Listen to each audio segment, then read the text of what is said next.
Time for Act 2 with Sticking of the Sacred Flame. Right, yeah. That's one of the first balls right now. I added Harbingers as my other teammates, so let's see how it goes. But obviously, Traveler and Kachina are necessary. Alright. See y'all on the other side.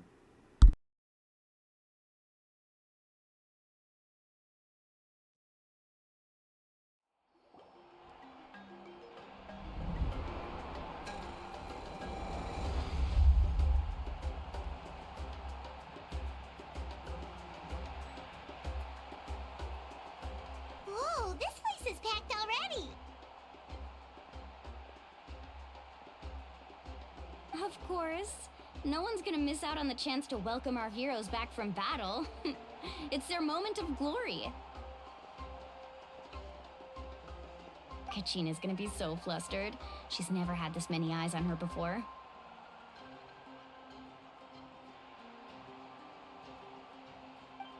Yeah, she doesn't seem like the kind of person who likes being the center of attention.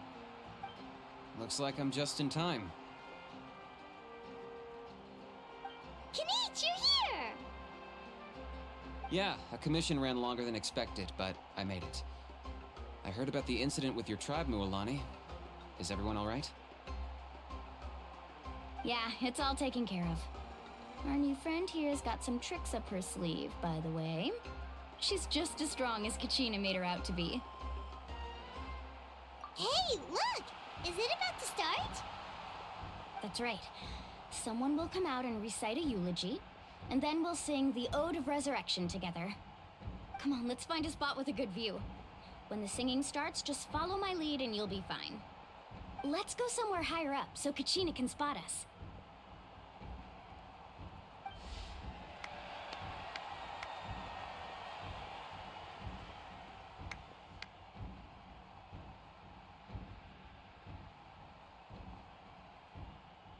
Warriors of Natlan, heed the call of life. We are the inheritors of memory and legend. Those who grew alongside sun and wind. Those who forged our own destiny and future. That is Natlan's fire, the lifeblood of our nation.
I could not find Kachina within the Night Kingdom, or locate her ancient name.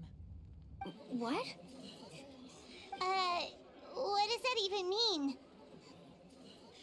Usually once the Ode is complete, the Pyro Archon and resurrected person will emerge from the flames. But something went wrong. What's going on? This has never happened before. Well, I think it's pretty obvious. Clearly, the team sent to fight the Abyss didn't win after all. Think about it.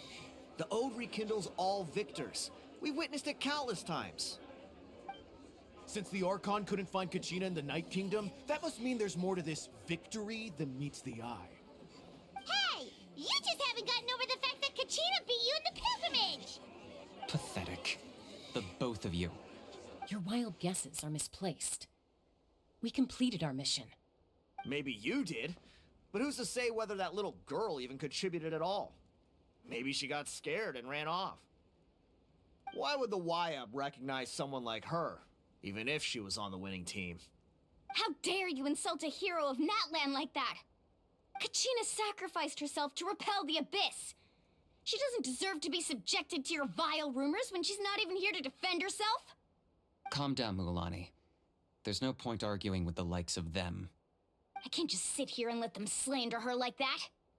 To insult a hero of Natlan, the person actually has to be a hero.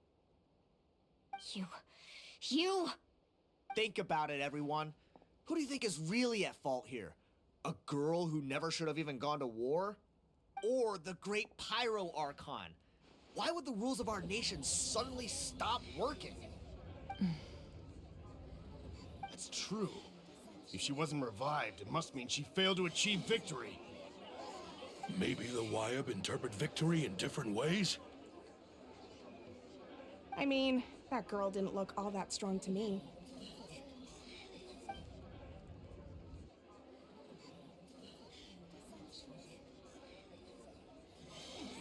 Kachina wouldn't have run! That's not like her at all! No, she's been waiting for this moment for too long. No matter how daunting the situation, no matter how scared she might feel, she's always the first person to stand up and face it head on. We don't even know what happened, so don't you dare try to use this as an excuse to vent your anger or slander her reputation. Fine. We'll find out what happens soon enough. Then, we'll see who truly deserves glory. That's enough. There is no doubt about today's victory, or Kachina's part in it. She is a hero worthy of our admiration and celebration. However, the failure of today's ceremony is undeniable. Kachina has not been rekindled, and I offer you all my deepest apologies as I continue to investigate this matter. To prevent further casualties, I have decided to suspend the pilgrimage until this matter is resolved. What? No one is all-knowing. No one is infallible, not even myself. But doubt is a means by which we seek the truth, not a weapon we wield against others. I didn't mean it that way, Archon. I just... If there are things you wish to clarify, then ask me directly. Doubt my answer if you wish. But now's your chance.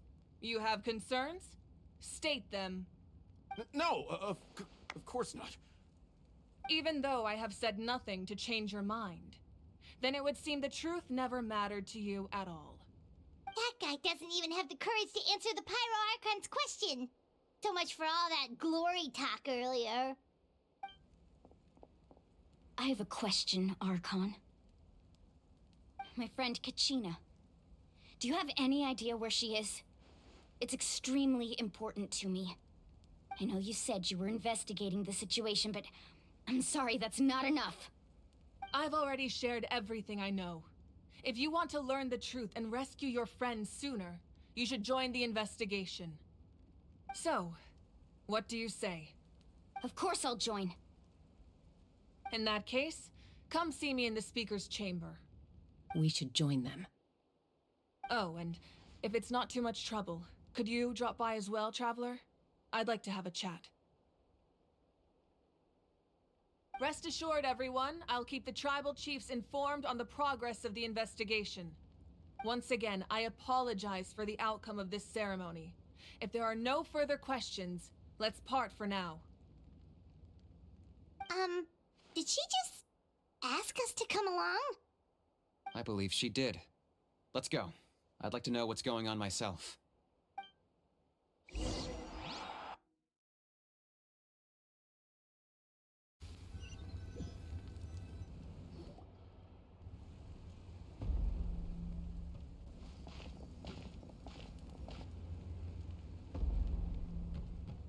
The situation is urgent, so I'll get straight to the point.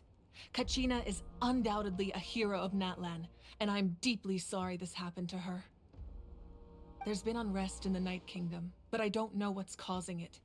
As a result, I've been unable to track down her location. Until we find and address the cause of the unrest, the Ode of Resurrection will continue to be ineffective. And that means Kachina won't be able to come back? That's correct. Not until the problem with the Night Kingdom is resolved. How long will that take? It's hard to say. Kachina always dreamed of fighting the Abyss, of doing her part to defend Natlan. She wasn't afraid of death because she knew, if it came down to it, the Pyro Archon would be there to bring her back to life. Whenever we sat down together, exhausted from training, she would always hum the Ode of Resurrection. She was supposed to come back to us. We were supposed to hug her and celebrate with her and share her joy. We supported her every step of the way, but what are we supposed to do now? Sit peacefully and wait for her return? Lose ourselves in grief over her death? Tell me, are we her friends? Or her murderers? That's not fair, Mualani. It's all right. I understand your rage and your grief. Kachina's life means a great deal to me, Mualani. Believe me, I want to bring her back as soon as possible. I would give you that peace of mind if I could. But please, hear what I have to say so I can at least give you a broader picture of the issue we are now facing. Considering the recent attack on your tribe, I believe the Abyss has found a new means of undermining the rules of our nation. You mean... The Sacred Flame. The foundation of our resistance against the Abyss. If we continue to hold the pilgrimage and send teams to fight the Abyss, there will likely be more casualties. But if we stop altogether, the Sacred Flame will only grow weaker. The Abyss will scale up their attacks, and the tragedy we saw with the people of the Springs will only be the first of many. If we compare the two choices, the former seems to be the lesser of two evils. Sorry, I know that may sound harsh, but I bear the name Malipo. Weighing the costs is my duty. The raw truth can be cruel. But we need to understand it if we want to approach this rationally. But what would you say, Mualani? This is personal for you. And unlike Kinich, I dare say it's not a simple case of weighing up which course of action is less painful, is it? No. I can't choose between them, and I don't want to. Saying that one is preferable over the other is disrespectful to the people who suffered. You're saying it doesn't matter whether I suspend the pilgrimage. The consequences will be equally painful. Yes. What happened to Kachina breaks my heart. But I couldn't bring myself to sacrifice other people for her sake. And that is the crux of the problem. It's not simply a matter of choosing the lesser of two evils. Either way, there will be people who suffer. And the end result will be the same. Belief in the pilgrimage will waver. Once doubt has crept in, the people will no longer unite in battle against the Abyss. And that is exactly what the Abyss wants. Their ultimate goal isn't to break the rules that make the Ode of Resurrection work. It's to destroy the people's faith in them. To prevent what happened to Kachina from happening to anyone else, we need to suspend the pilgrimage. So that is my current plan. And in the meantime, I've made efforts to strengthen each tribe's defenses. Then, we have to find another way of strengthening the Sacred Flame to keep the Abyss at bay. This won't be easy. I'll need time to figure out the best approach. I understand your anger, Mualani, but I hope that provided some clarity at least. Wow. Hyman thought things were gonna get heated for a second, but the Pyro Archon took the time to explain everything so patiently. I owe you an apology, Archon. I let myself get carried away earlier, and I'm sorry.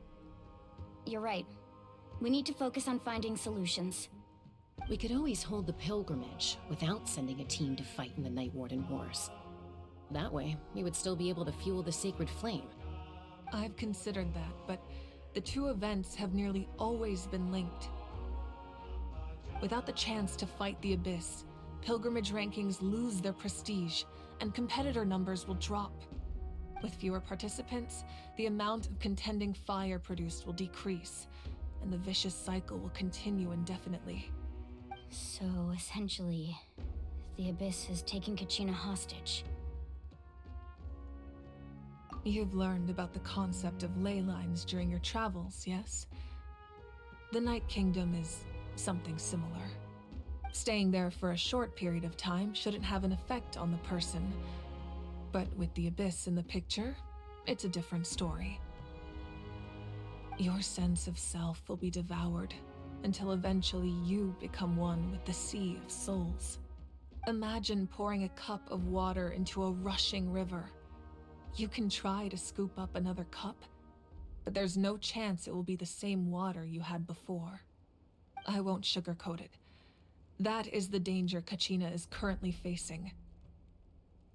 Just like you said, Archon. Both of these problems need to be addressed. You can focus all your efforts on dealing with the Sacred Flame. I will go search for Kachina. The Abyss poses the same threat to you as it does to her. It is very possible you will not return. Knowing that, do you still choose to go? Kachina's waiting for us to rescue her. That's all that matters. I failed to protect her during our campaign, but I can make it up to her now. I choose to go as well. Traveler? What do you think? Understood. Then I'll support you in any way I can. The Masters of the Nightwind have a technique that can extract an ancient name from the ley lines. If we can find Kachina's ancient name, I can use the link between them to pinpoint her position within the Night Kingdom. Then comes the hard part. You need to visit the Night Kingdom in person and rescue her. But isn't the Night Kingdom a land of souls? Can we even go there? Under normal circumstances, only the consciousness can enter. But there is a way to go there in person. However, know that the Night Kingdom will attempt to repel you, and the Abyss certainly won't leave you be. That's fine by me. Same here. Fighting the Abyss is nothing new for me.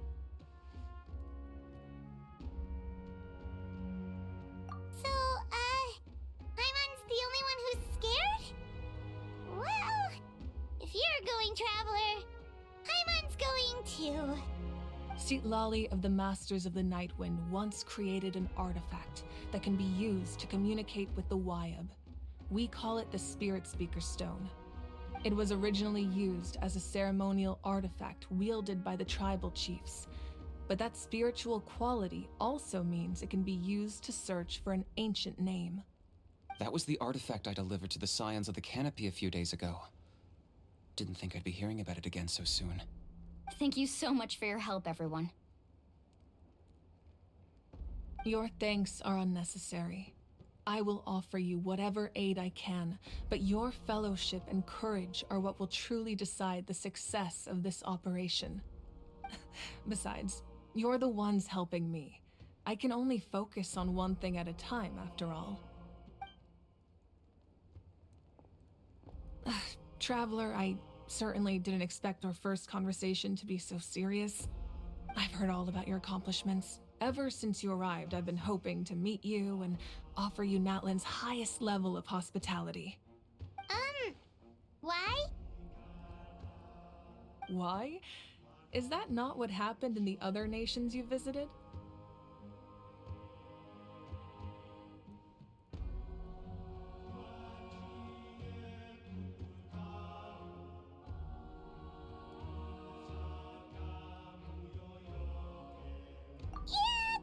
Pretty complicated at the start. And, you know, in the middle. But our reputation's solid nowadays. That's more like it. After all, I've heard you're someone who transcends fate.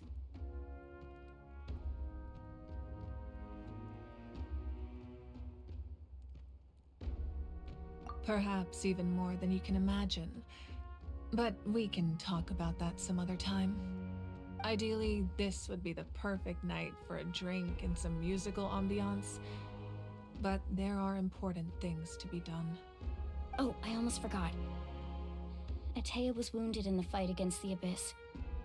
She wanted us to give this to you. It embodies fond memories and my strength of will. That's what she asked us to tell you. She said you'd know what that means. I didn't think this day would come so soon. The flames of her life force. I can feel them flowing within the talisman. If things were different, the two of us could have enjoyed the hot springs together while she gave this to me in person. We're supposed to be hot spring buddies after all. But don't worry. This talisman means a great deal to me. I'll take good care of it, and once this is all over, I'll pay Atea a visit.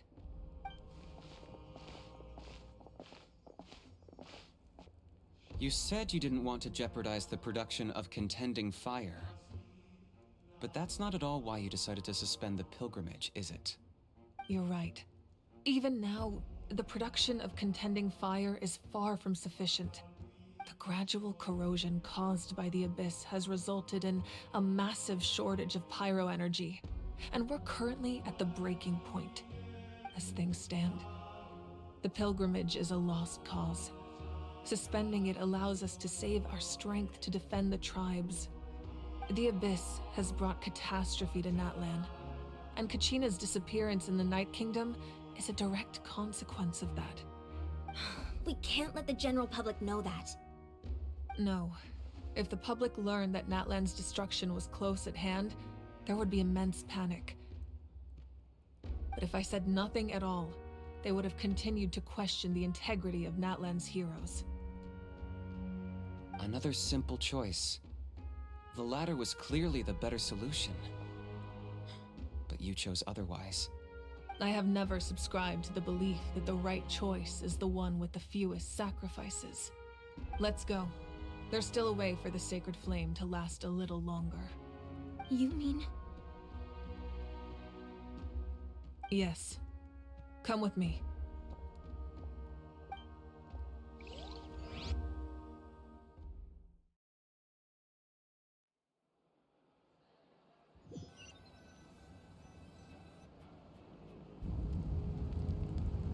The sacred flame must never go out. Not only does it strike fear in the Abyss, but it's also the pillar of Natlan's stability. So until our heroes are ready, I will sacrifice my power to keep it burning. But that can only last so long. I think we should focus on the remaining ancient name bearers. Don't let desperation cloud your judgment. Those chosen by the Wyab have already embarked on their destined path. It is for them to decide how that journey ends, not us. All we can do is support them. Even so, for you to make this sacrifice, it's not right. If not me, then who? No other is capable of sustaining the sacred flame. I possess great strength, but I'm not above my people. This is part of my duty.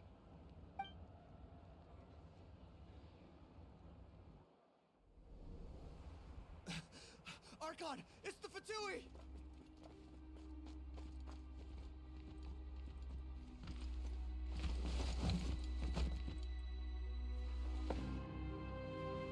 The Archon of Natlan.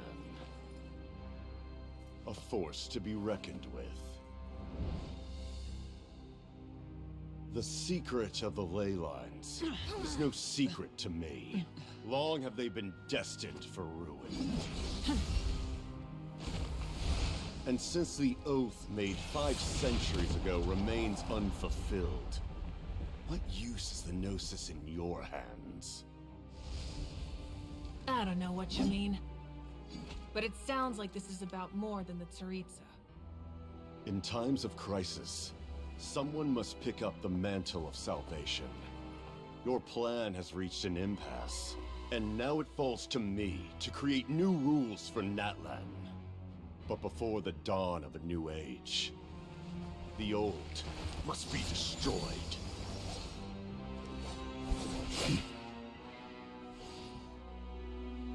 I assume that's the end of your speech? Good. People like us. Let our blades do the talking!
That was sick.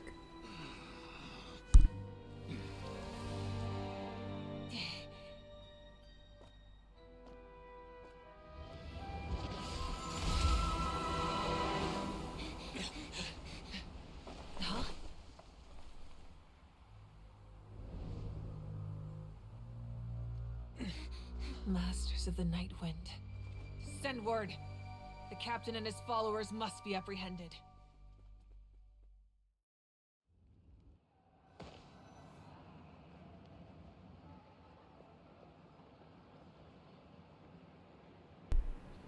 I hope both of them can fly whenever we get them. Are you alright, Archon? They won't be able to, but... He was a formidable opponent. Exactly what I would expect from the first of the Fatui Harbingers. I never imagined someone could match you in combat. If the Tsaritsa sent him here, why would he bring up what happened 5 centuries ago? Yeah. And how much does he know about Natlan? The Harbingers are all driven by their own personal goals. The only purpose that unites them is collecting the Gnosis. But I'm sure the captain has his own reasons for being here as well. Whatever his motive, we should shift our focus to the Fatui. If they attack again, and we're not prepared, we're done for. No, we're running out of time. The wound I inflicted should hold him back and weaken him for the time being. Besides, I'm sure you noticed, the power that came to his rescue just now came from the Masters of the Night Wind. In other words, there are traitors among us. Not necessarily. This could prove to be a very valuable turn of events. When we exchanged final blows, I sensed an unusual presence within him. I'll need to investigate further. Kanich, go to the Masters of the Night Wind and look into who could have aided the captain. Speak to Sitlali. She should know. Of course, I'll head out right now. Do you still intend to... Yes, but fear not.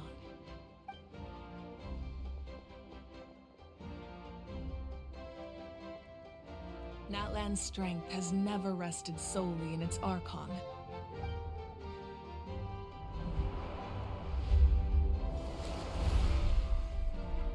Together we foresaw the only path that leads to our nation's future. We must trust in that vision now. Together? Oh, the nation of Natlan?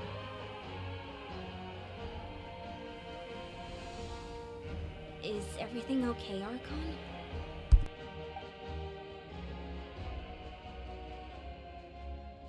Completely fine. Just lamenting the fact that I never got a picture when I could still turn my hair into flames. Too late now. I just hope the others have a safe journey.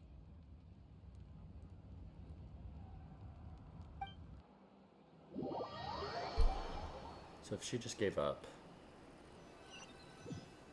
some semblance of her power, what would have happened if Capitano had arrived literally just like a minute later? Like... What's happening at the stadium? Did something explode? It feels like the Archon unleashed her power. She must be fighting a formidable opponent. Should we go back and check what's going on? Have faith in the Archon. She wouldn't lose in a one-on-one confrontation. Once we find Kachina's ancient name, we'll head right back. Okay, let's just keep climbing. Paimon really hopes nothing goes wrong.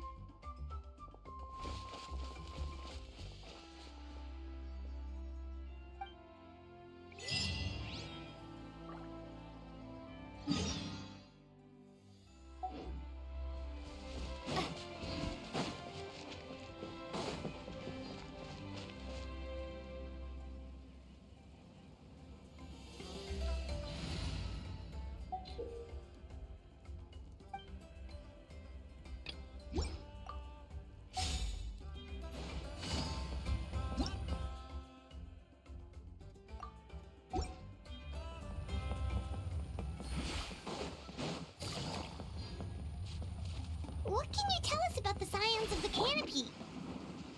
The tribespeople are very adventurous. Oh, kinda like us then. I'm not so sure. You don't strike me as the type to enjoy danger. The Scions of the Canopy are a bunch of thrill seekers. They love extreme sports like rock climbing, rappelling.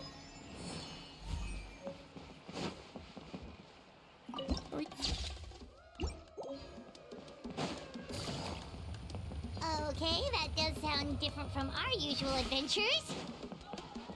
That's Huayna, the tribal chief. Let's head over to him.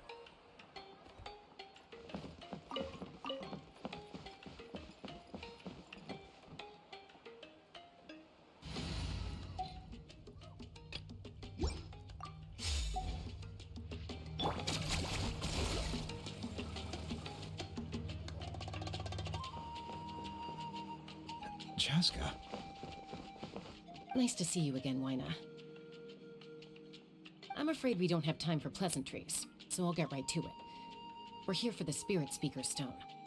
Whoa, hold on a second. At least tell me why you need it first. My friend Kachina is trapped within the Night Kingdom. We need the stone to find her ancient name and rescue her. Rescue her? From the Night Kingdom? That's right. I'm sorry, but someone needs to tell you what you don't want to hear. Going there, a mature warrior would never make such a foolish decision.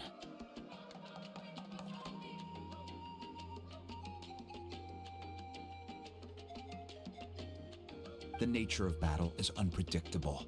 You never know how it's going to end. Losing a friend is tragic, but when that happens, the best thing you can do is focus on how to prevent further casualties. I appreciate what you're trying to say, Chief Huayna. But if the price of maturity is abandoning a friend in need, I'll choose foolishness any day. If Kachina's still holding on, then so will I. I thought you might say that. Is something wrong, Huayna? This doesn't seem like you. Life isn't complete without taking risks. That's always been your mantra. It's nothing. The Night Kingdom is a dangerous place. Can't blame me for checking if you were up to the task. If you're that determined, far be it from me to stop you. Here's the stone. Keep it safe, okay? It's not like we have a spare. Thank you. Huh. Seems like you two go way back. But aren't you from the Flower Feather clan, Chaska? Oh, Chaska's a peacekeeper, so she's famous throughout the tribes. She's always the one people call to resolve conflicts, so we slowly got to know each other that way. Her younger sister Quichi's always hanging around our tribe, too. She's helped us out a lot in the past. Oh, you have a younger sister? Yes, I'll introduce you to her sometime. But let's get back to business. Waina, how do we use the stone? As you probably know, your intended destination is completely different from the real world. The Night Kingdom is like a river flowing with concepts, and the ancient name you seek is like a tiny fish swimming downstream. In that sense, the stone is like a fishing boat drifting down the river, but the boat alone isn't enough. You need a fisherman experienced enough to steer it in the right direction. We couldn't do that ourselves? With a little practice, I'm sure you could. You have the strength and the talent. If you want to make sure this works, though, I could recommend someone to you. Who? Vichama, a legendary warrior and scout from our tribe. He's got a keen eye and a well-honed intuition. Even his ancient name means to seek. If you're fishing for a name, you're gonna want him on the boat. Vichama? Why does that name sound familiar? He's one of Auntie Atea's hot spring buddies. I've heard stories about him. Where can we find him?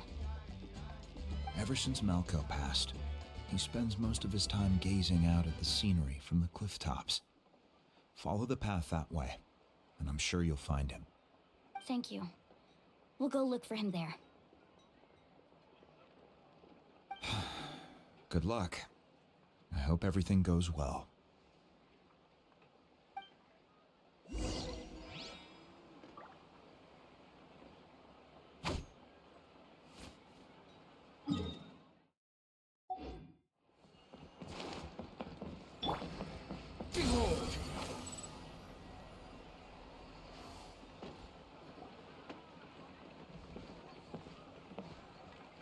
Someone admiring the scenery from the cliff tops. Ah! That must be him! Hello there, are you Vichama? That's me. Did you need something?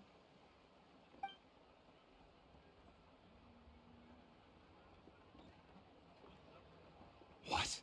You're saying you can bring someone back from the Night Kingdom?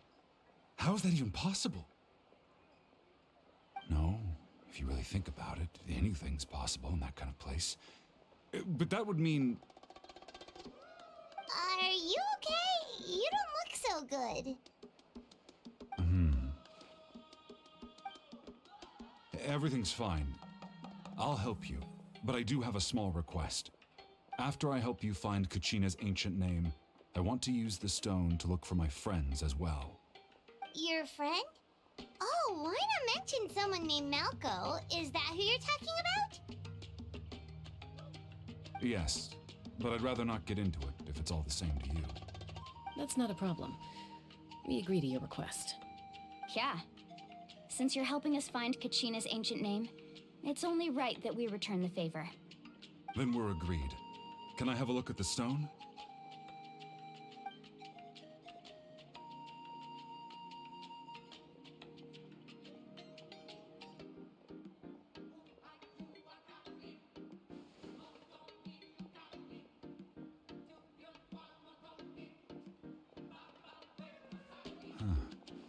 I see.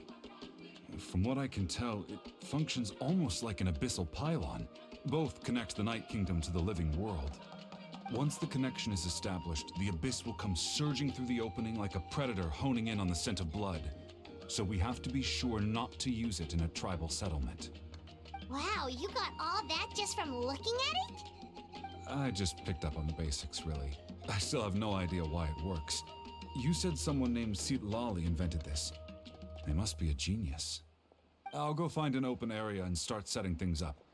In the meantime, I need you to get 2 things for me. We'll go right away. What do you need? First, I'll need some hook ropes. Pretty much every store around here carries them, so no need to go anywhere special.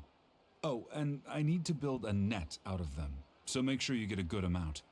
Wait, are you saying you're going to use a real net to catch Kachina's ancient name? How does that work when one's tangible and one's not? By creating something tangible in our world, like a net, we can create a connection to a corresponding concept in the Night Kingdom. Basically, I'm going to use the concept of a net to catch something equally intangible, an ancient name. Oh, I see. What about the second thing you needed? Right. I need 2 chunks of obsidian. Once we bring the ancient names into our world, we'll need a place to store them. Normally, you can only get obsidian from the Children of Echoes, but I heard there's a traveling merchant from that tribe around here somewhere, so maybe you can try your luck there. Gotcha! Alright, let's split up. See that clearing? Let's meet over there when you're done. Oh, and you can send someone with me if you want. In case you're worried I might take the stone for myself. What do you think, Chaska? There's no need. Lena spoke highly of you. That means you're trustworthy. I appreciate it, even though that doesn't mean much to me anymore. Anyway, it'll take some time to set everything up, so no need to rush. I'll see you in a bit.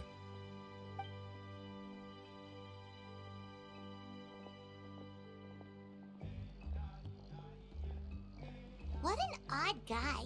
He seems so defeated, but also really invested in the stone at the same time. I don't have any more insight than you, Paimon. Let's just focus on the preparations for now. Hang on, Kachina. We're coming for you.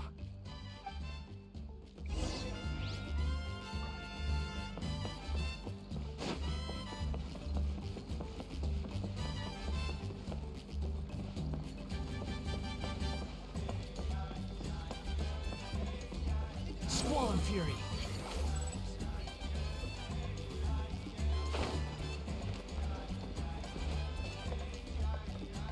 Behold! Quit following me.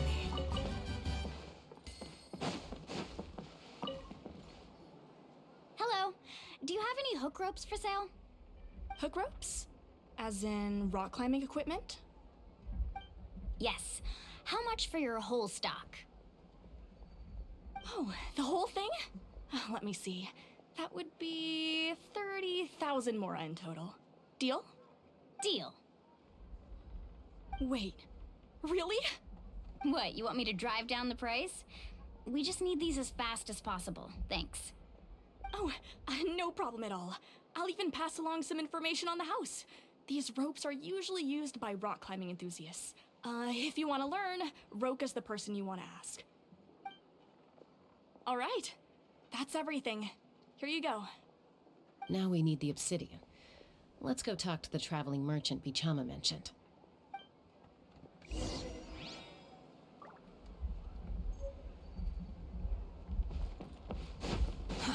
Too slow. Excuse me, do you sell obsidian? Why, yes.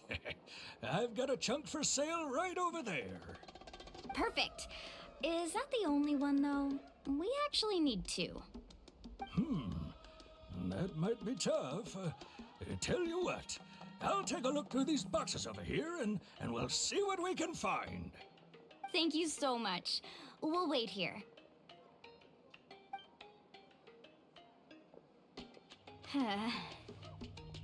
Relax. Everything's going according to plan. I know, it's just... I could tell Vichama feels the same way about his friend that I do about Kachina.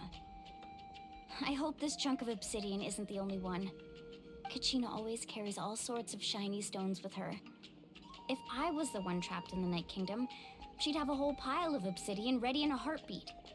Well, would you look at that? I did bring an extra. Here you go, young lady. How does it look? Perfect! Thank you. How much do I owe you? If you hadn't shown up, these stones would have just sat here collecting dust. I'll take 3,000 mora for both. Here you go. By the way, I heard you mention Vichama just now.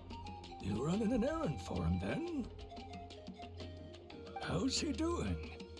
Malco's been gone for 5 years now. It's about time he started to move forward. Do you know what happened between them? I heard about it in passing while I was out drinking one night, but I don't know all the details. Vichama and Malco grew up together, and even made a name for themselves together. Malco was an amazing fighter, capable of knocking out multiple opponents in a single hit, while Vichama excelled at scouting and analyzing the battlefield. The two made an excellent team, and managed to beat back the Abyss several times. 5 years ago, they both emerged triumphant in the pilgrimage, and were placed on the same team to fight the Abyss. But on the eve of battle, the Abyss launched an attack on their tribe, and Vichama suffered an injury to his leg while attempting to rescue someone. Then what happened? The team agreed that he couldn't fight the Abyss in his condition. Vichama didn't argue. He knew going to the front lines with an injured leg would make him a burden in battle. So they raised the issue with the Pyro Archon, and she agreed to let him stay behind. It's just... Malco and the others ended up facing hordes of abyssal monsters in numbers that far exceeded anyone's expectations. The team made an error in judgment, and they fell to the onslaught. Vichama went into a deep depression after that. He blames himself for everything.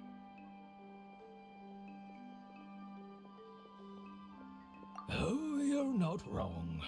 But it's possible he chooses to blame himself. Not because he did something wrong, but because he wasn't able to do anything at all. I've tried convincing him to move forward, to stop dwelling on the past. But the shadow of Malco's death hangs over him still. The Abyss has caused so much suffering, and some wounds never heal. I wish there was something he could do to make himself feel better. But... anyway, that's the gist of it. Maybe you could help him talk things through sometime. I would really appreciate it.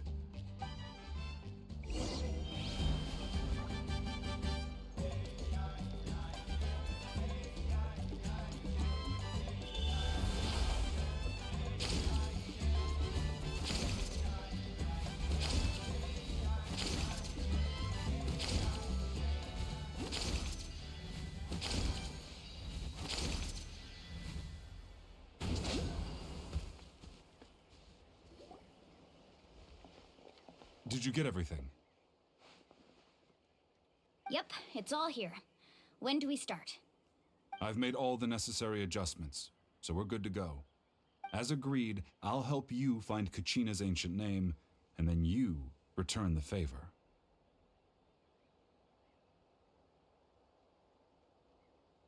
Go ahead. Yes. After Malco fell, I scoured the battlefield to see what happened. It turned out he wasn't bested by some impossibly powerful foe. He was dragged to his grave by the sheer number of enemies. If I had been there, I would have been able to sense the danger. I could have warned them not to advance. I've always blamed myself for what happened. But when you told me about Kachina, I realized there's a chance Malco might also be alive, fighting for survival in the Night Kingdom. But that happened several years ago, right? The Pyro Archon said all life within the Night Kingdom eventually becomes one with the Sea of Souls. There might not be much hope, but I still have to try. Malco and I promised each other, even if we never managed to root out the Abyss for good, we would fight together until the end. All right, let's get to it. I'll start searching for the conceptualized version of Kachina's ancient name. If you see any fragments scattered around the area, please collect them.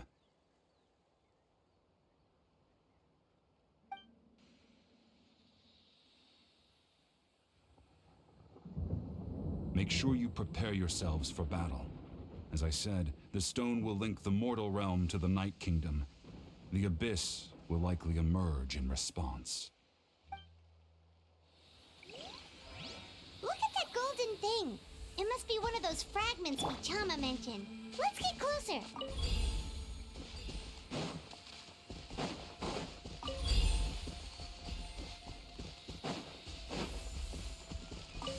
The wind rises.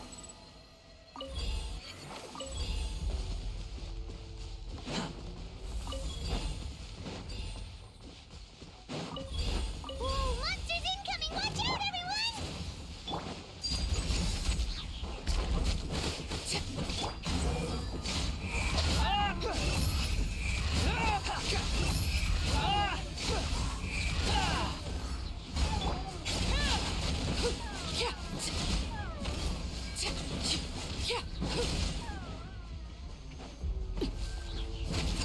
Laid bare. Drawing down! Let her rip! Swarm Fury.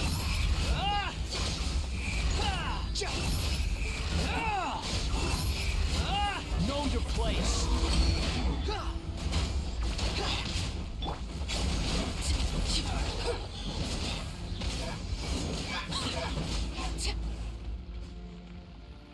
How much longer, Vichama?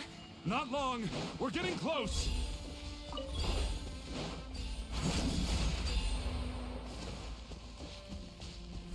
The wind rises. Too slow.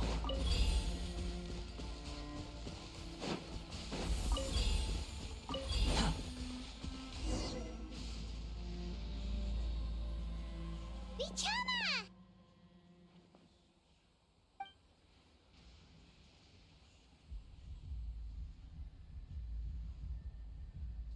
Quick, take it!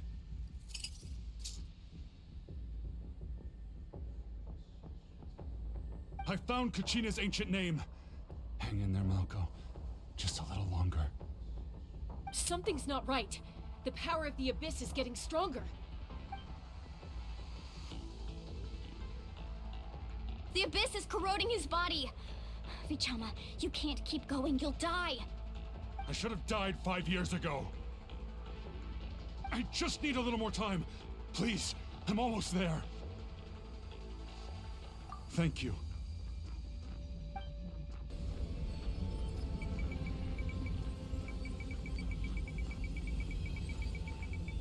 Whoa, watch out! The power of the Abyss is strong.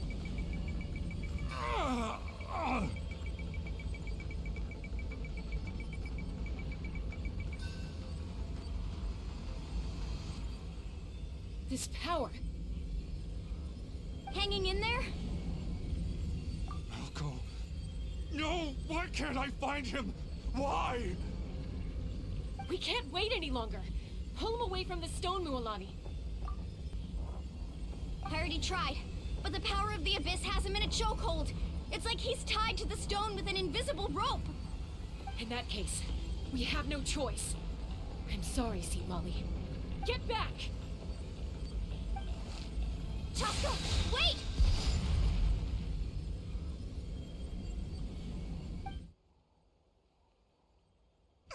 Ouch! What happened just now? It looked like the Spirit Speaker Stone was... The stone's power was spiraling out of control. The only way to stop it was to destroy it. You were all caught in the shockwave of the explosion. You might feel dizzy for a while, but that's normal. Give us a heads up next time, will you? You're lucky we managed to dodge it in time. I thought I said to get back. Yeah, barely a second before you made it go poof. Not everyone has your reflexes, Chaska. We were this close to getting dragged into the explosion. Okay, I'll be more careful next time. At least Kachina's ancient name is still in one piece.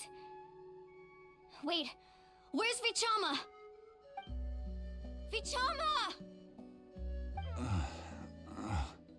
Vichama! I couldn't find Malko's ancient name. It must be completely gone by now. Once your ancient name disappears, there's no coming back. From the very beginning, I knew there was a slim chance, but still. And now, it's too late to save him. From the minute he left that day, it was already too late. Vichama. I'm sure he's heard enough condolences over the years. Let's just give him some space. Huh? What's that in your hands, Vichama? It looks like something's glowing. This is...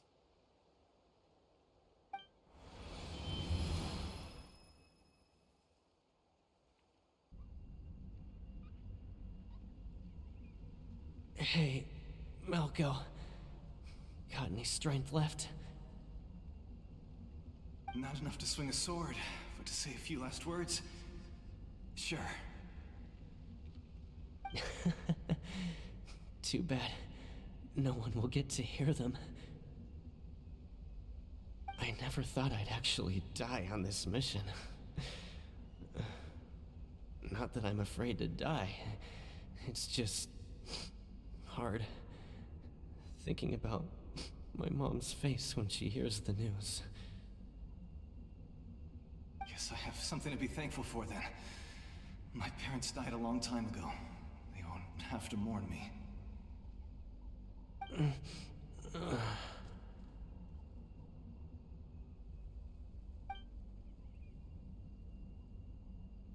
Pisak!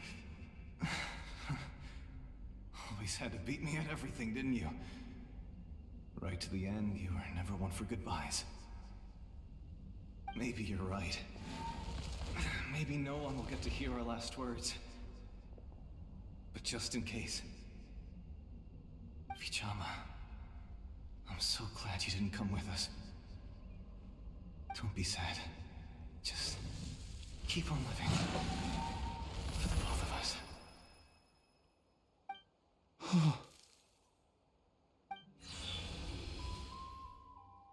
Was that a memory? Seems like we were able to salvage something after all.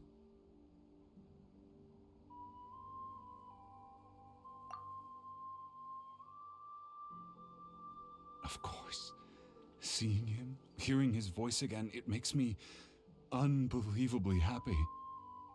But it also brings with it an even deeper pain.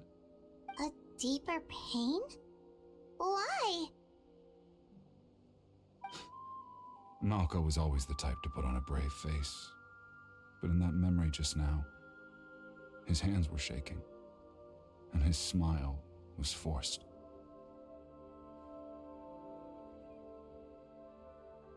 For all these years, I regretted not being able to fight alongside him to the end. And now I know, at the end of his life, he was thinking the same thing. Vichama. I'm fine. Actually, I heard Chief Wina wasn't really on board with your plan to go to the Night Kingdom. When you asked for my help, I hesitated too. I knew helping you find your friend's ancient name meant leading you one step closer to danger. But I also understood why you had to try. Everyone has regrets in life, but not everyone gets the chance to make up for them. Once allowed to fester, guilt strips us of our most valuable qualities as warriors. In that sense, we might as well choose the braver path from the very beginning. If I could do it all over again, I would have followed Malko to the front lines no matter what. Even with an injured leg, there were still things I could have done. That way, even if the outcome stayed the same, I still would have fought alongside him to the end.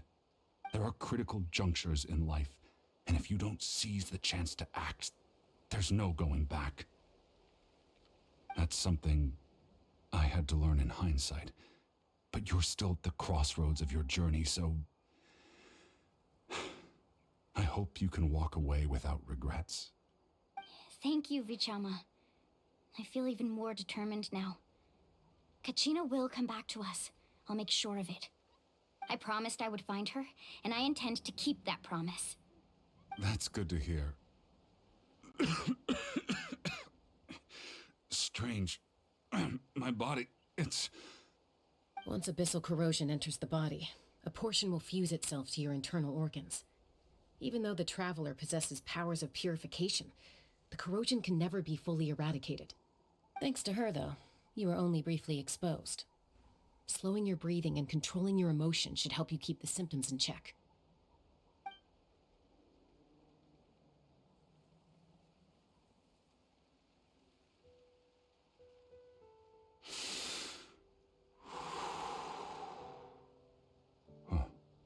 That does make me feel better.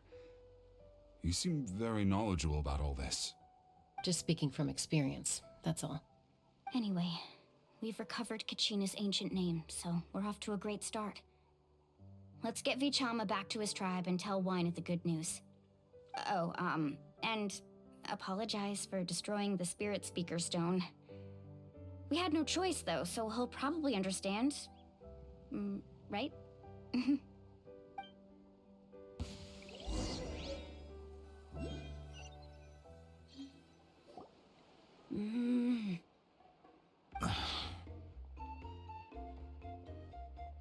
Koichi, are you really gonna just stand there like that?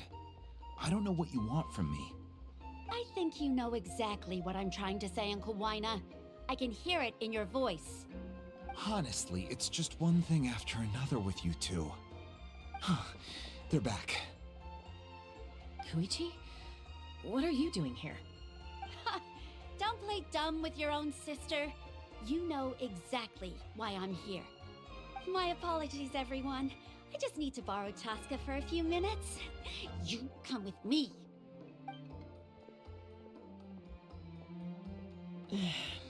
I'll be just a moment.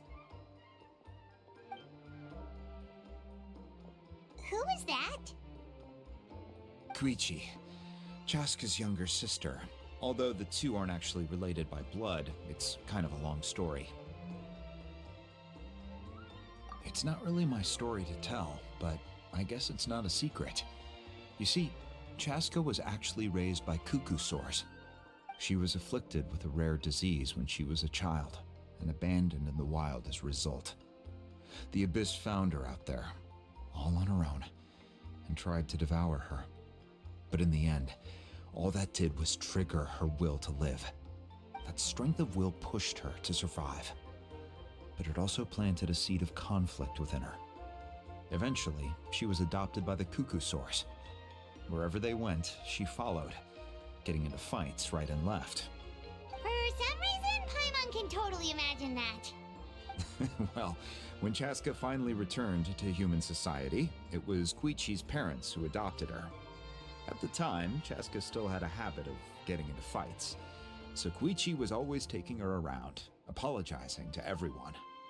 Ah, I remember those days. One of those fights was definitely with me. But, you know, kids. You're fighting one minute and your friend's the next. Eventually, she found a way to rein in that desire to fight. And now she's who people call to resolve conflicts. She's known as the Peacemaker. It sounds like she still argues with Koichi, though. Don't siblings usually stop fighting when they get older? That's partly my fault. Koichi asked me to stop Chaska from doing anything dangerous, but you probably know by now, once Chaska makes up her mind, there's no changing it. Oh, I get it. No wonder you tried to talk us out of going to the Night Kingdom. Chaska even said that wasn't like you. I'm all for your adventure. You need to take risks when you're young, because by the time you're my age, you couldn't attempt something like that even if you wanted to. Better try now than live with regrets later. That's what I say. Still, I can understand where Koichi's coming from. In the end, nobody wants to sit back and let a loved one put their life on the line.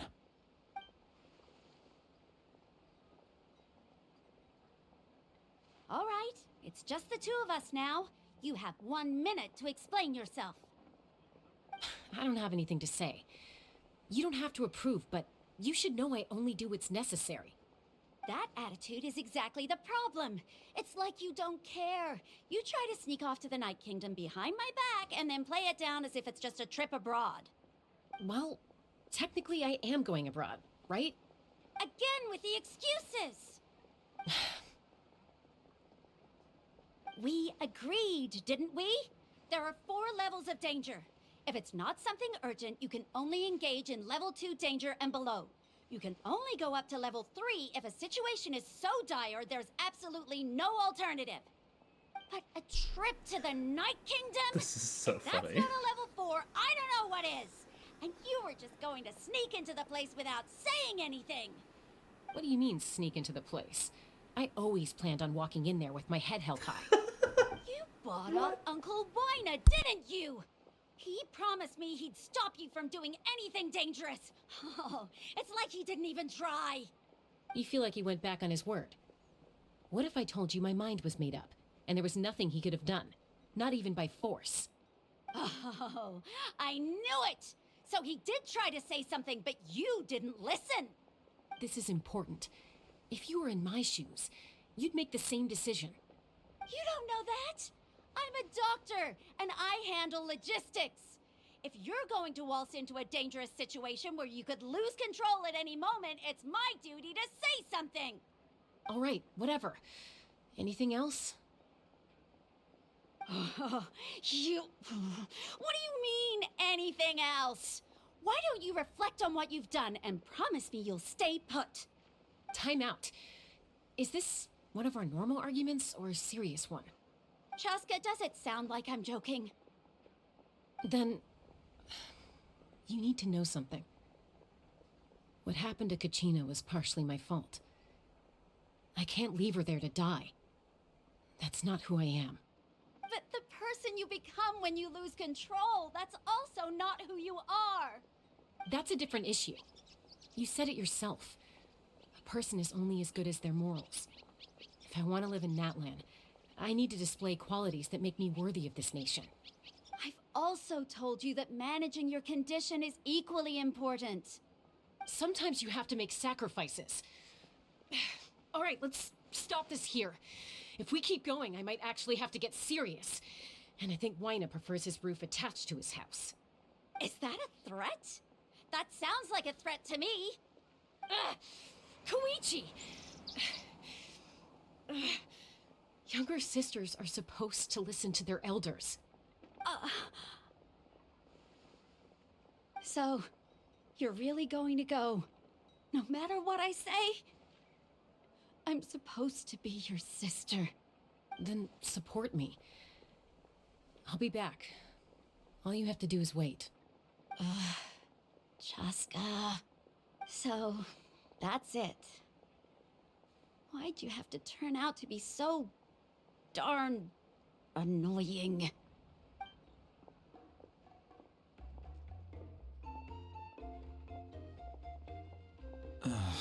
You two are something else.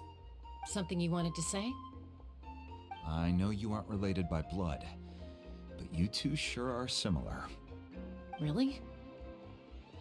You know, I said that very thing to Koichi not too long ago, and she reacted the exact same way, down to the very tone of voice. It's not my place to get involved, but I will say this. Try to spend a little more time with your sister. You're tough kids. That doesn't mean you have to go it alone. Thank you. Anytime. All right. If you're done with the Spirit Speaker Stone, you might as well hand it over. According to Kinich, it's an important ceremonial artifact, so it'd be safer to keep it with me. About that. If only Tonegif Bard was here, he could have repaired it just like the Holy Liar. It might be in a few more pieces than you remember. Huh?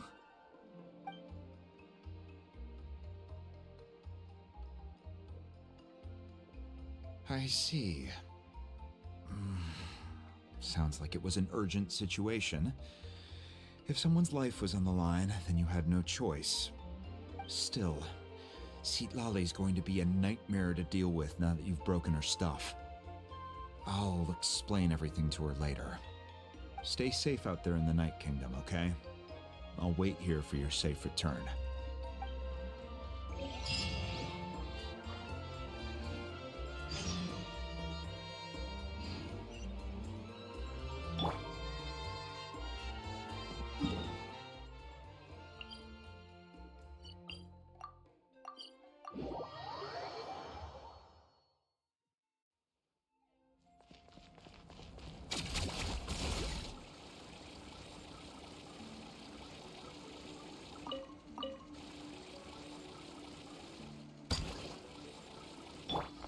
Behold!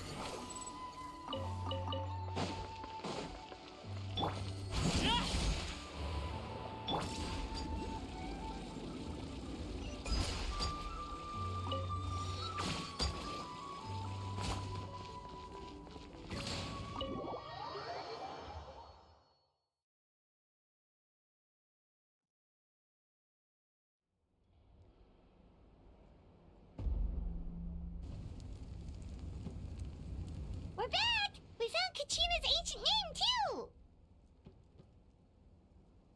Well, it's fairly complicated. Let me give you the condensed version. The Fatui again? We can't go anywhere without them causing trouble. But what if the Fatui finds out you've lost your power? Won't they try to take advantage of the situation? That's why it has to be our little secret. No one else can know, or we're asking for trouble. Look, I wish I could offer you some sort of consolation, but I won't lie to you. With multiple factions closing in, there's nothing comforting about the situation we're facing. Still, all you need to do is focus on your goal. You can leave the complicated matters to me. I can also step in on the Pyro Archon's behalf. There's a limit to what I can accomplish, but I'll help you however I can. There's no need to be so modest, Dion-san. Your incredible strength has long been a well-known fact. You're the pride of your tribe. Archon, I'm sorry about before. You have so much on your plate, so much that you have to worry about. But all I could do was focus on my own feelings. You have nothing to be sorry about. We all get overwhelmed by our emotions, myself included. Your reaction to Kachina's disappearance, I understand that feeling very well. Well, now that we have Kachina's ancient name, let's go track her down. Follow me.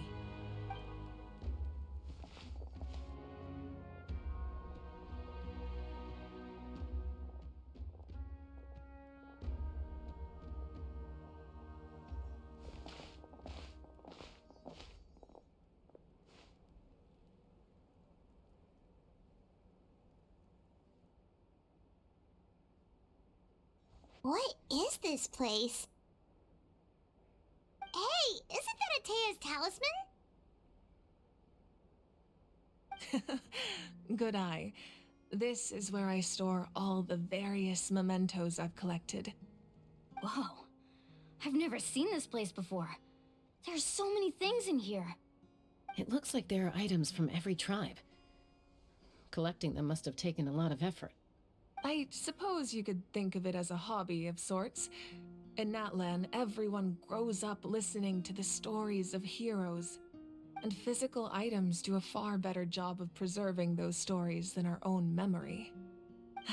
Now, I still have some preparations to make for the ceremony, so feel free to take a look around in the meantime. If you're curious about an item, I'm more than willing to tell you about its origins. All right, we'll have a look.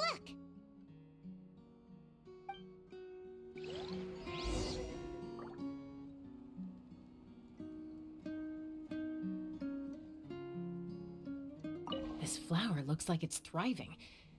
You must be good at taking care of plants, Archon. This fishing basket looks familiar.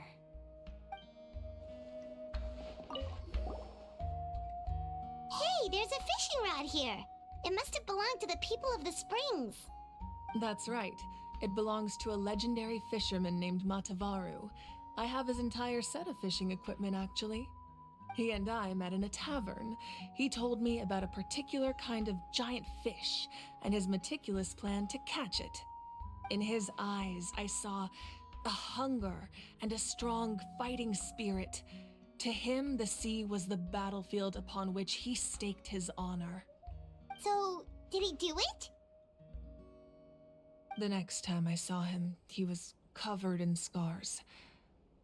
It turned out the fish he sought had been corroded by the abyss. He managed to kill the fish, but sustained a serious injury in the process, which meant he could never go deep-sea fishing again. Can a fisherman claim victory if he fails to bring back his catch? That's what he asked me in the end. Well, Paimon thinks he won. That was my answer as well. The experience was far more valuable than the prize itself. In the end, he didn't want his tools to go to waste, so he gave them to me. Wait, that means you also know how to fish. Maybe we can go head-to-head sometime.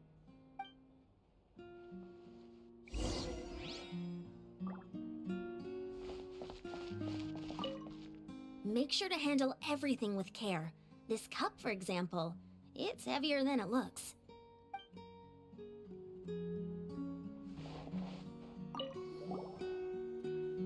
Whoa, that belt is bigger than Paimon's head! The Collective of Plenty are known for their bodybuilding competitions and contests of strength. This belt is a symbol of great honor within the tribe. The association with strength might also have been the reason the original belt was extremely heavy. It was difficult for even 2 people to lift. And even if a warrior had the strength to put it on, wearing it for any length of time would still leave them gasping for breath. Sounds like it. So the owner of the original belt, Kitera, commissioned a craftsman to make a copy identical in appearance but far lighter in weight. That is the belt you see before you. He would often wear this version when training in order to protect his waist. Or he made a lighter version so he could wear it all the time and show it off.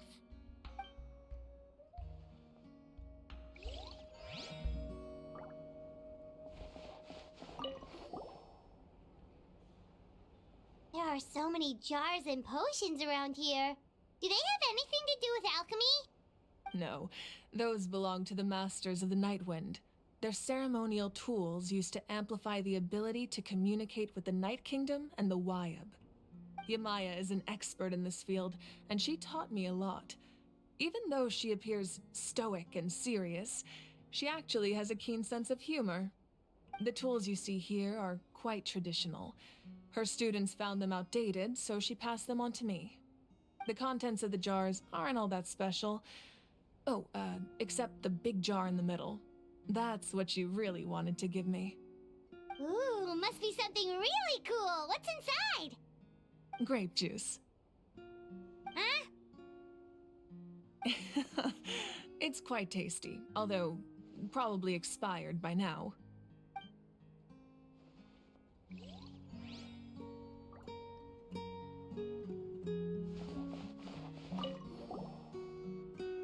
This is Atea's talisman. I'm sure you're familiar with this one already. Atea was rarely ever without it. The talisman brought her a lot of luck in battle.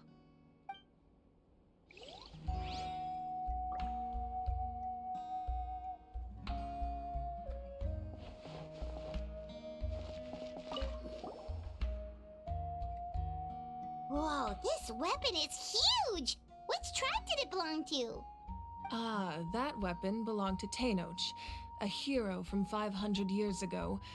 Strictly speaking, he didn't belong to any single tribe. That's because even before the disaster with the Abyss broke out, he had already been exiled. Exiled?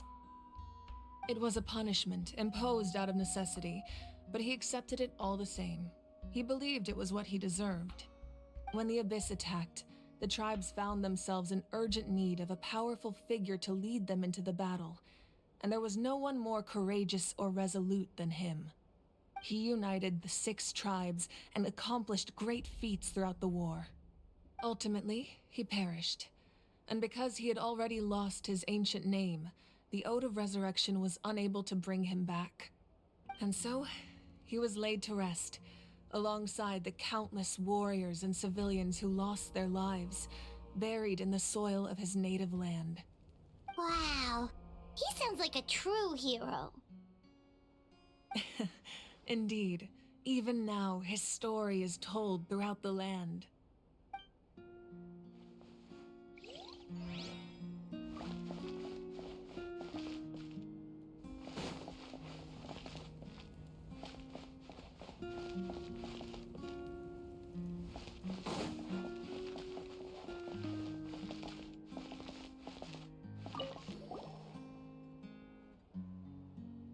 The powder still needs some time to settle, so let's wait a little longer. Well, what do you think of my collection? Do you feel like you have a better understanding of Natlan's culture now?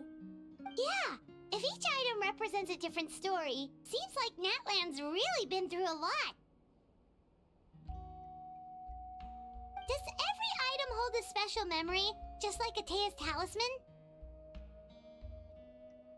That's right. The items in my collection actually serve a similar purpose to the ancient names passed down among the tribes. They demonstrate the true shape of time. The shape of time? Most people perceive time as a linear concept, almost like a straight line that can only move forward. We cannot change the past or predict the future. But there's also a different theory, one that I believe to be closer to the truth. Namely, that the past, present, and future all exist at once. At once? Paimon's not sure she understands. Let's say your journey ended right now. Thinking back on your experience in each nation, which one would you say was the most important? Cop out. Cop out. All of them. What? Exactly. Even at the end of your journey, the things you experienced along the way don't cease to exist. They become part of who you are. Take out a portion of that journey, and you would likely make very different decisions, and eventually arrive at a very different destination. The future is the same way. It exists even though it has yet to come to pass. We just lack the means to perceive it.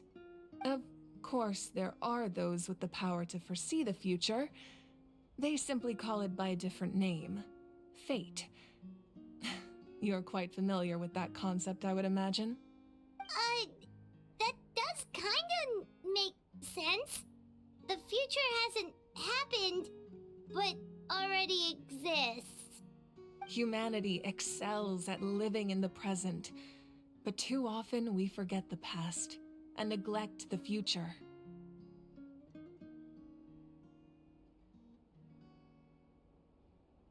While the pilgrimage and the Night Warden Wars lead us to a better future. Only by uniting the people of Natlan across countless eras can we fight back against an enemy as formidable as the Abyss. To come up with such a set of rules, the first Pyro Archon must have possessed a level of insight I can only imagine. That's correct. At first, he was a mortal man with no special power. After he ascended to the Divine Throne, he used it to borrow power from the heavens and establish the rules of Natlan. Namely, a framework through which ordinary people can ascend to Archonhood. By holding the pilgrimage, we're able to determine the strongest among us. And when that person ascends to the Divine Throne, their inner flame will awaken. In addition, the sacred flame will grant them significant knowledge and memory of this land. After all, that's how I came to know everything I just told you. So, it all comes down to the power of the Divine Throne and the rules. Wait, is that a family portrait? Yes, that's my mother, father, younger sister, and the little Saurians we raised. I turned a piece of my dad's leather armor into a canvas and commissioned a famous artist to paint our likeness. Your sister is so cute! It looks like the two of you are really close. Paimon was having a hard time thinking of an Archon as an ordinary person, but seeing this portrait, It kind of makes sense now. It really doesn't look like there was anything special about you before. Oh, wait, is Paimon allowed to say that? A little late for that question, don't you think? Sorry! Paimon's so sorry! Paimon's mouth works faster than her brain sometimes. It's alright. I'd never get upset over something like that. No matter what others may say, my past is a precious part of my identity. I'm forever proud of the life I used to lead. Becoming the Archon doesn't mean you sever ties with your family. The position just comes with a lot of responsibilities, so it impacts how often you get to see them. My father made the most delicious stew, so my sister would often bring me a large pot of his cooking, and we would sit on a blanket and eat it together. One time, we didn't close the door securely, and the Saurians who were raising ran into the room and knocked over the entire pot. My sister immediately burst into tears. The two troublemakers were going for the meat, but when they saw my sister's distress, they froze on the spot. I still remember the way they laid there, sulking like a pair of children, even after making such a mess. It was frustrating, but in the end, all I could do was comfort my sister and move on. Wow. Isn't that what being a family is all about? I think about that story a lot, actually.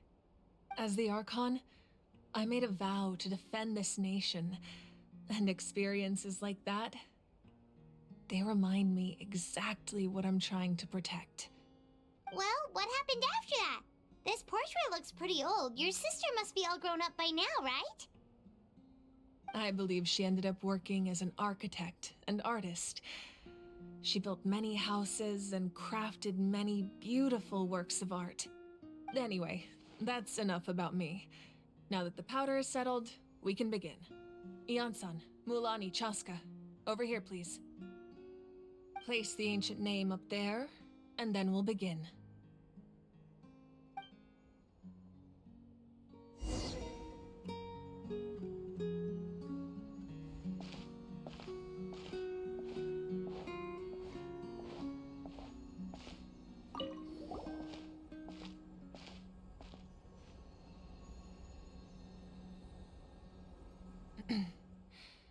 Surely as the echoes of life resound through heaven and earth, so too shall our stories remain eternal. Ancient name, take us to your fated bearer. Allow her to answer our call.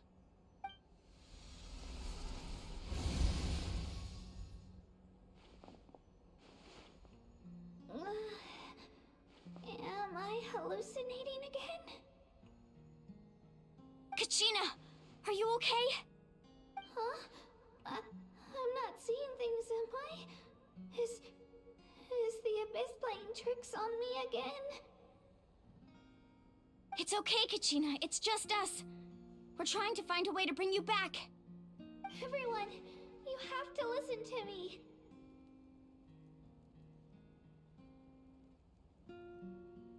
I've been investigating the Night Kingdom this entire time, and I figured out what's wrong. The Wyab is being affected by the Abyss. I was waiting for the Wyab to send me back, but then this really strong monster came in and it almost killed me.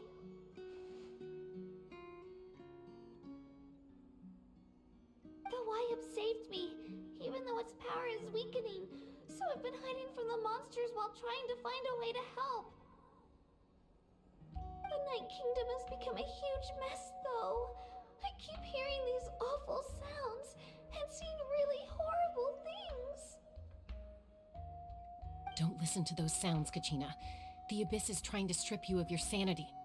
All you need to do is stay safe and wait for us. We'll be there shortly. It's okay. I feel so much better now that I've had the chance to talk to you guys. You don't need to worry about me. I've never been strong or special at all, really. So I don't blame anyone for forgetting about me or leaving me behind. Just knowing you care is more than enough. I'll find a way back. You don't have to put yourselves in danger to come rescue me. You're always like this, Kachina.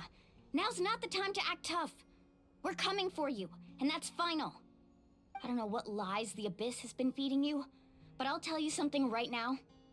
Nobody here sees you as a burden. You're a victor of the Night Warden Wars, a hero of Natlan. All you need to do is wait for us to rescue you, and you'll get all the applause and recognition you deserve.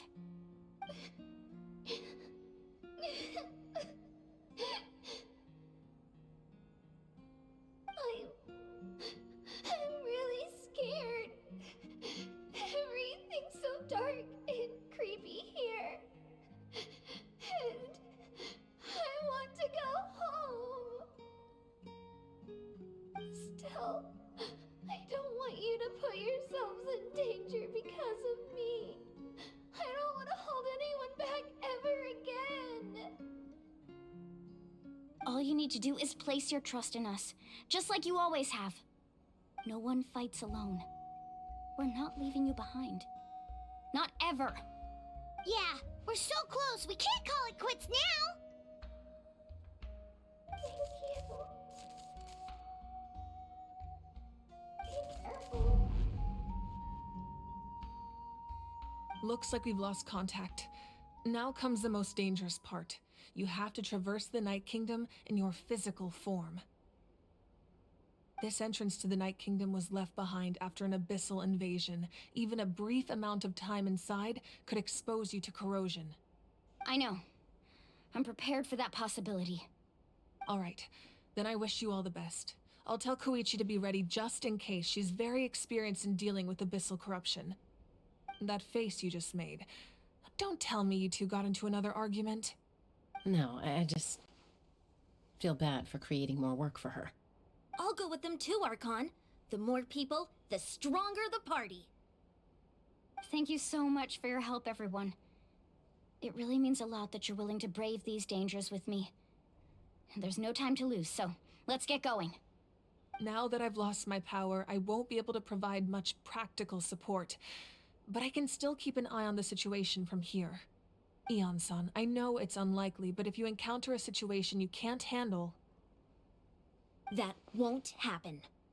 I hope not.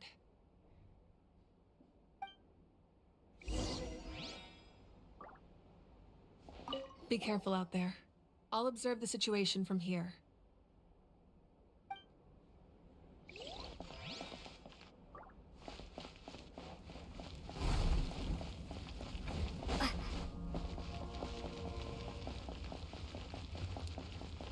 Right here!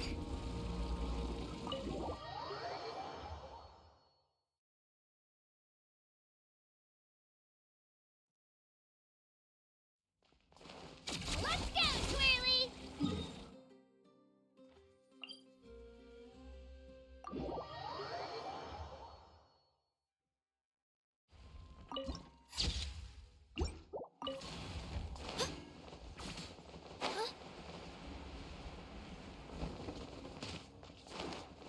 Squall Fury!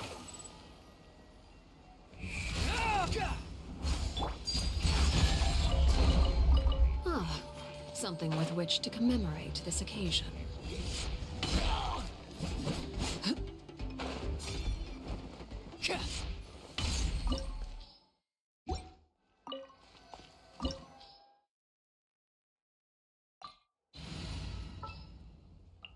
I have high hopes for this journey.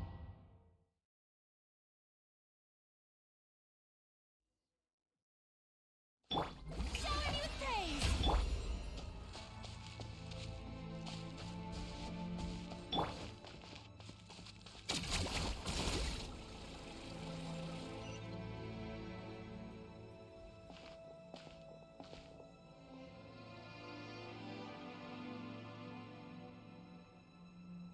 So we're underneath Natlan right now?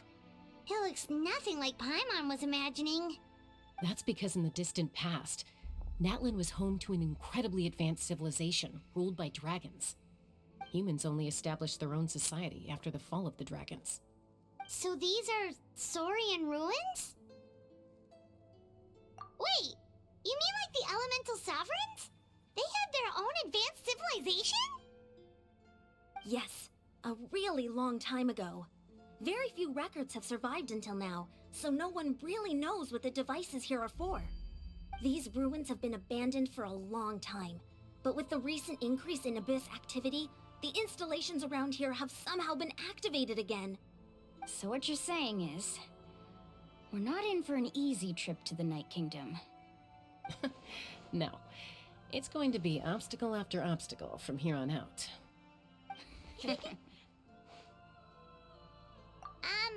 Why are you all laughing like that? It's creeping Paimon out. It's the pre-adventure excitement kicking in, right guys? Of course. I'm eager to get started. Then let's go. We won't let anything stand in our way.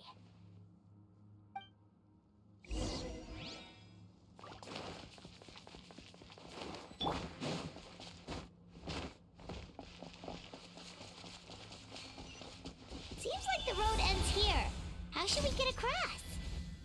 As a professional trainer, I think you could stand to build up your endurance, Paimon. Professional trainer?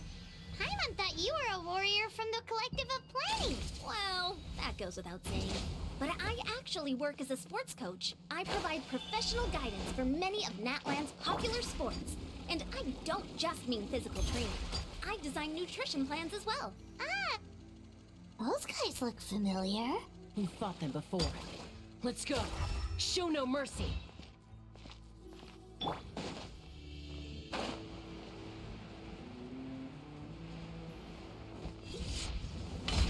Overruled. May I present? Prepare to be blown away.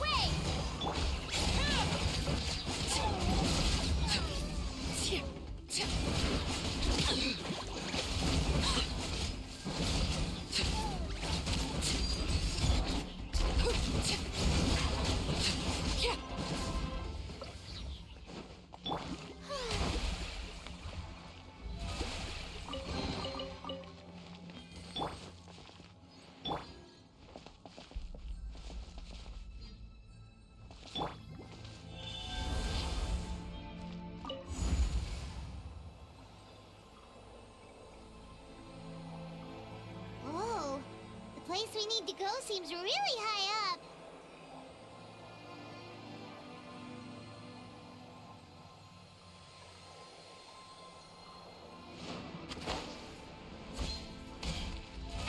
Brilliant! Transfixed!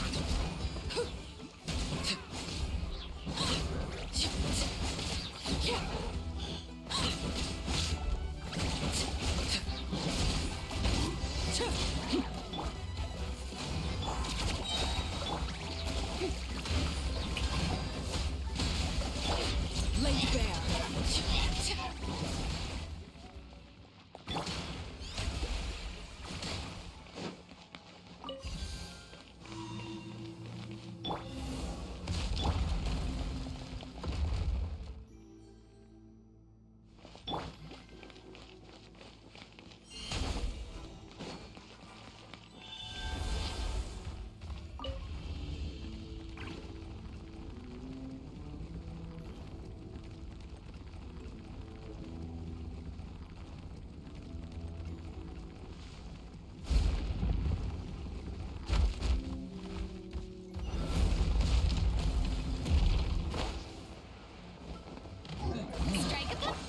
Transfixed!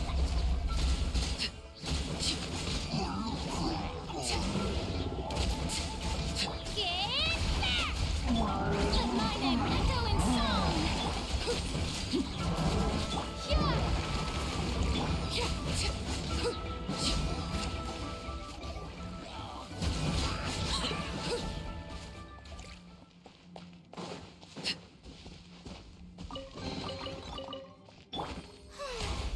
May I present?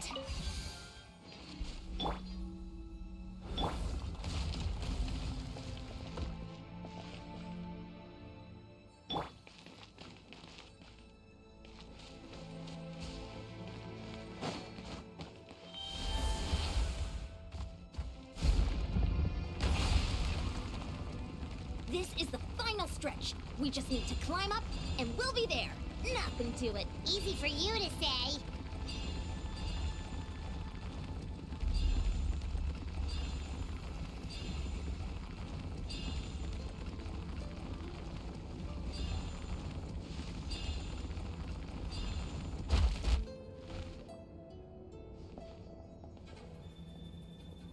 This must be the entrance the Pyro Archon told us about.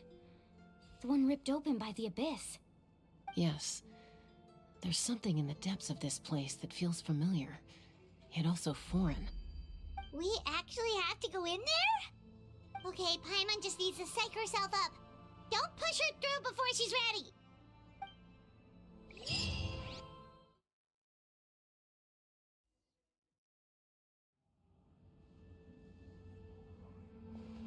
You don't have to drag Paimon! You're pulling too hard! We just straight up pulled her through the portal. Looks like we made it. This What? is the Night Kingdom.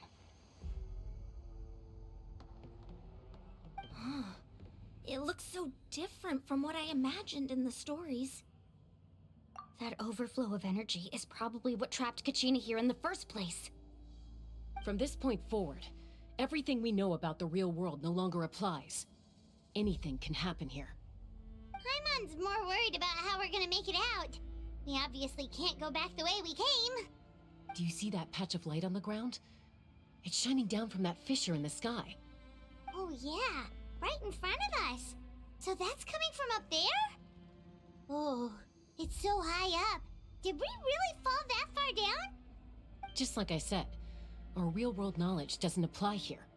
We fell all this way, yet came out completely unscathed. If this was the real world, we'd have to climb our way back up to the entrance. But here, all we have to do is stand underneath the light and offer a prayer. That's it?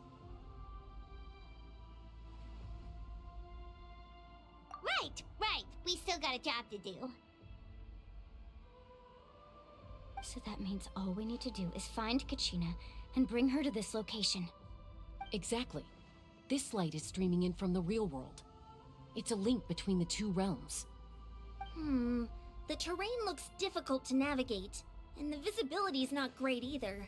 How are we supposed to find Kachina in these conditions?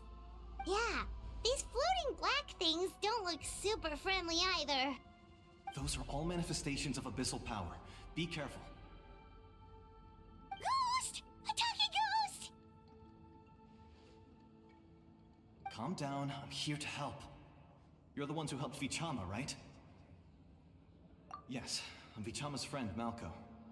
I was completely lost to this realm until I sensed a mysterious power calling out to me. It's like it was seeking me out, attempting to reassemble the pieces of who I used to be.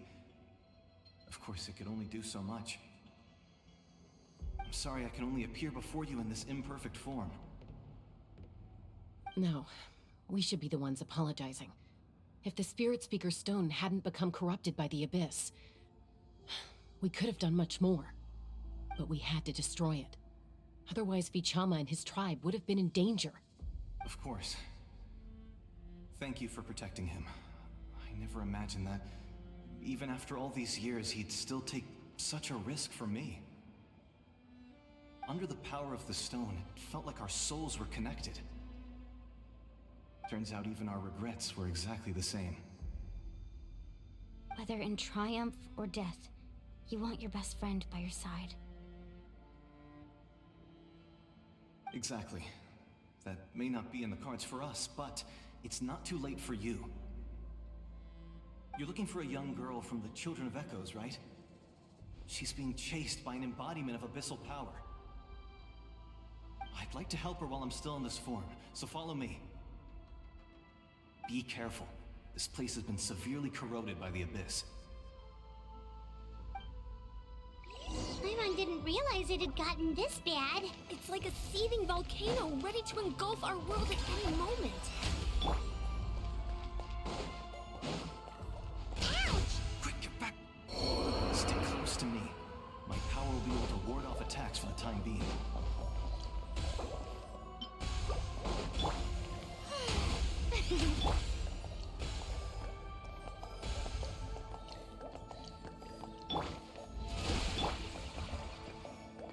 We won't be able to keep this up. Let's try another route. This way.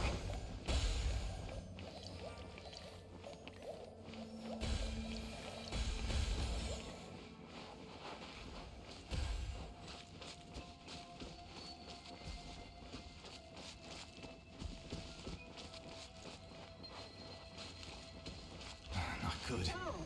More monsters. We shouldn't waste our time on them.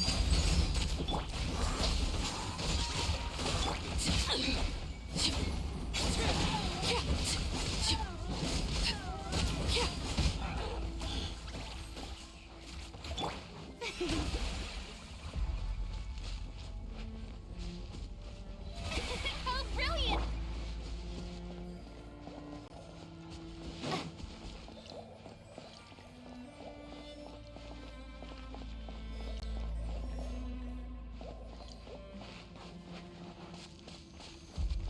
Oh, Paimon can't see anything! It's easy to get lost here. Just stick close.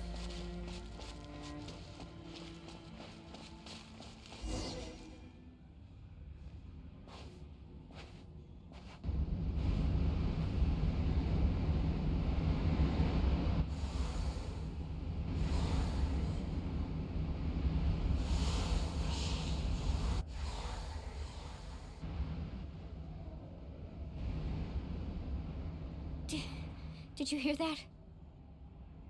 What? Never mind. It was probably just my imagination. Don't scare Paimon like that! I heard it too. It was a voice from the abyss. What did it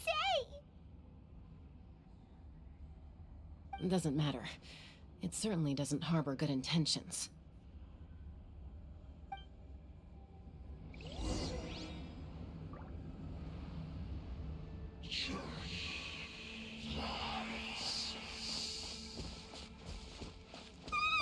Paimon just heard it too! Let's keep going. Paimon wants to get out of this place!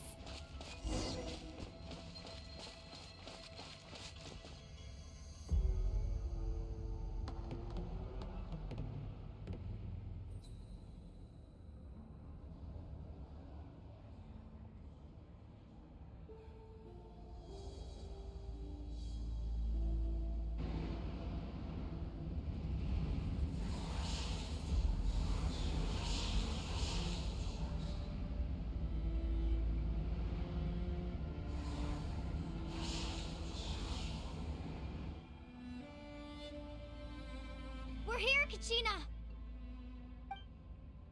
Milani? You made it!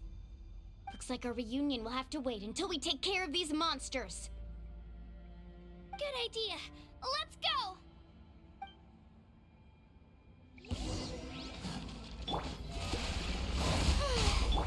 Overruled. Prepare to be blown away!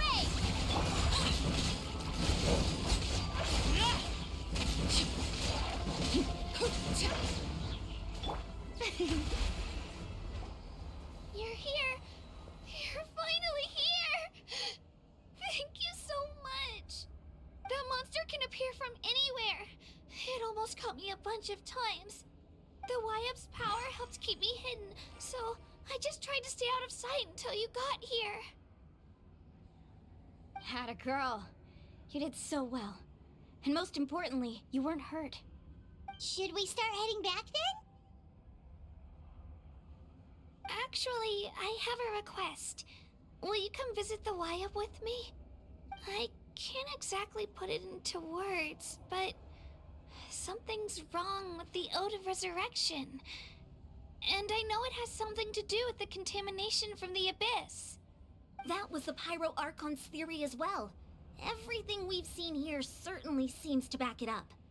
In the Night Kingdom, there are 6 main totem poles representing the Wyab of each tribe.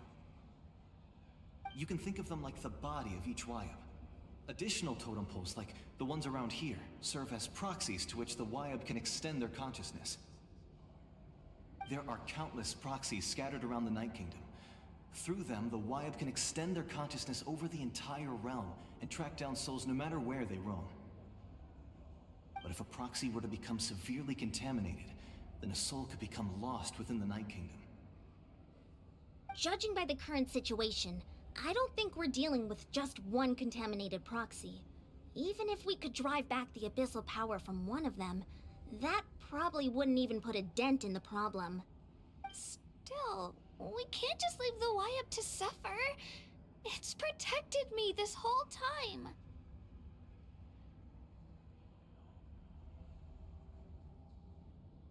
I agree. We might even manage to draw out the monster that's been hunting Kachina. Getting rid of the monster might slow down the deterioration of the Night Kingdom.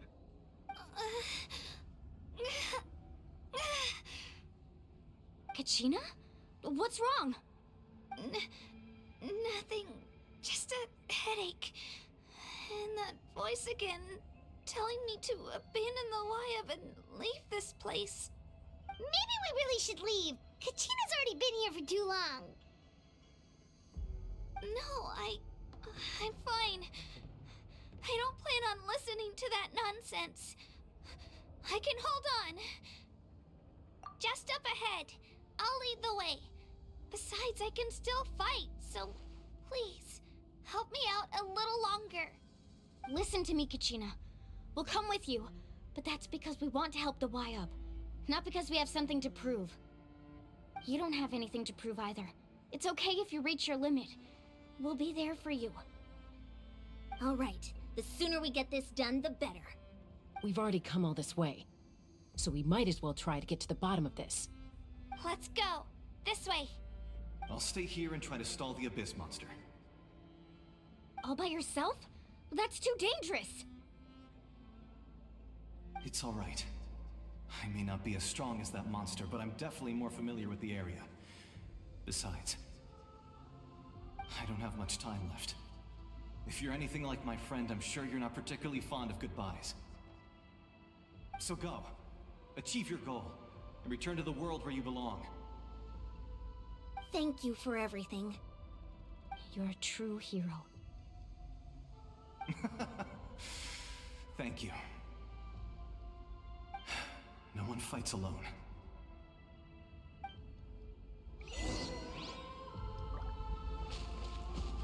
Does your head still hurt? Let me help you walk. I'm fine. You should know I'm made of stronger stuff than that.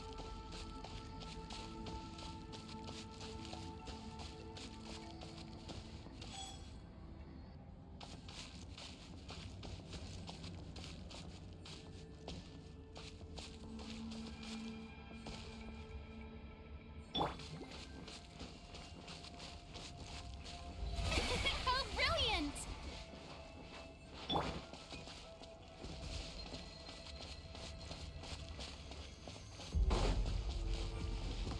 Right here.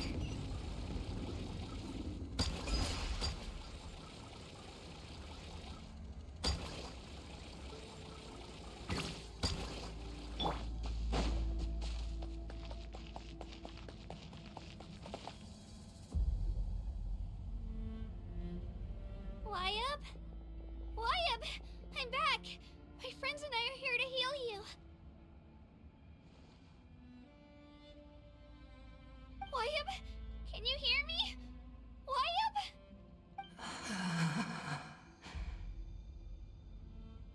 So we were right. The contamination is already too severe. It's preventing the Wyab from answering our calls. All right, get ready, everyone. Time to purge the abyssal energy from this place.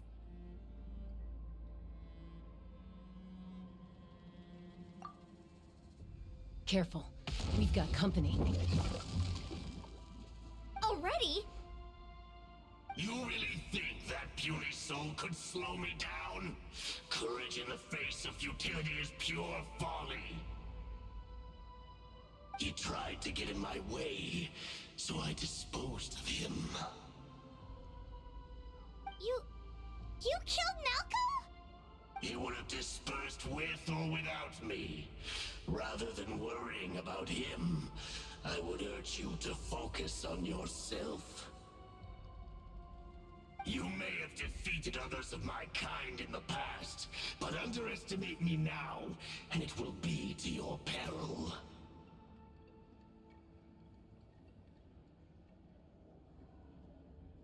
No. The power of the Abyss is intoxicating.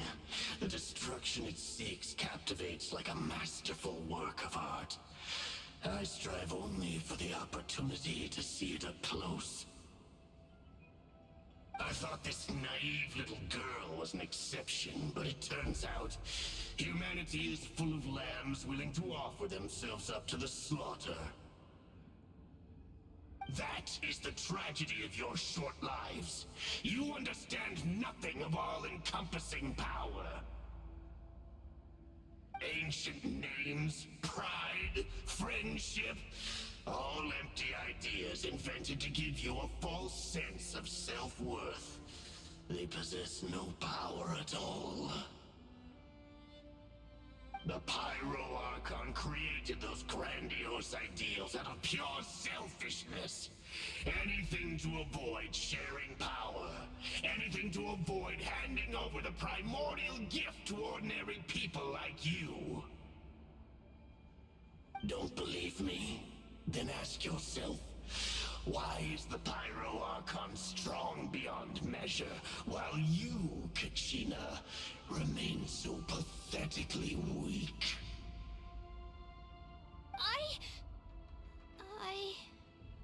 Kachina, give me your hand.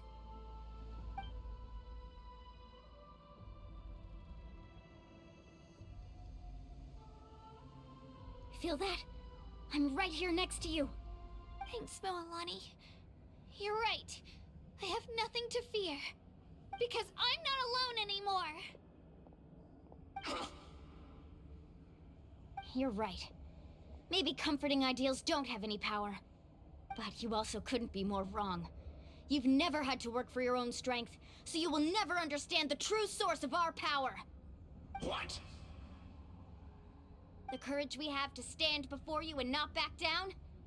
It comes from our friendship. The power lies not in the ideal itself, but in our commitment to upholding that ideal, and in our decision to stand together and fight! Well said!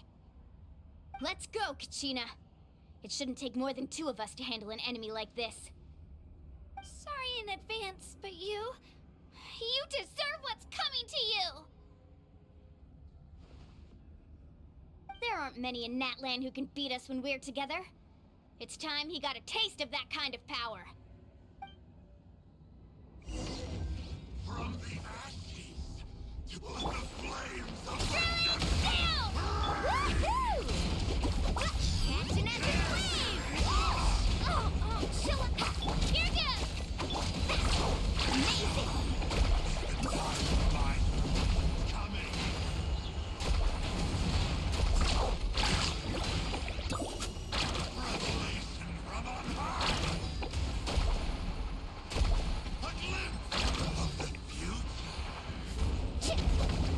Off we go! Chap! Right here! Oh, right! The power of flame compels Carving wave! the fate of this world is already. We won! We actually won!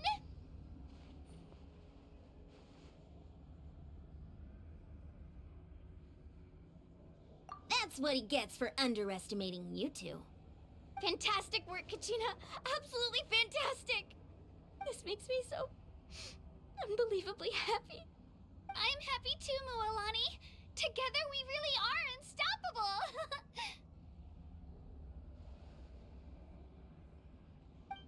Huh? What's happening?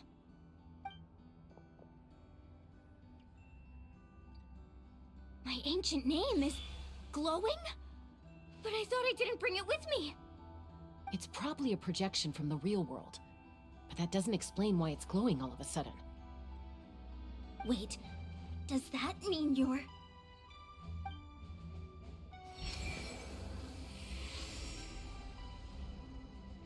That was a bold move, diving headfirst into the fire to save your friend, especially in a place so overrun with abyssal corruption. Still, seeing you pull it off was really something. Everything you said was exactly right. As isolated individuals, we stand no chance against the power of the Abyss. It took years' worth of scars and lots of unnecessary suffering for me to understand that for myself. The Pyro Archon's plan will unite us as one. Everyone has a part to play. Only then will we have the power to defeat the strongest of foes. Who are you? Tupac, a warrior from the people of the Springs. I fought against the Abyss during the invasion 500 years ago. I've heard that name before. You were the Tupac? giant who saved all of Natlan. Since you were able to awaken my words from your ancient name, that means you have fully embodied the aspirations of the Wayub. Under the name Umoja, you shall unite the tribes and save Natlan from its impending doom. Me? As long as blood still runs through your veins, even the tiniest spark of steel against stone can ignite a flame. Its blaze will become one with our vision for Natlan. Even amid everlasting darkness, our bonds remain eternal.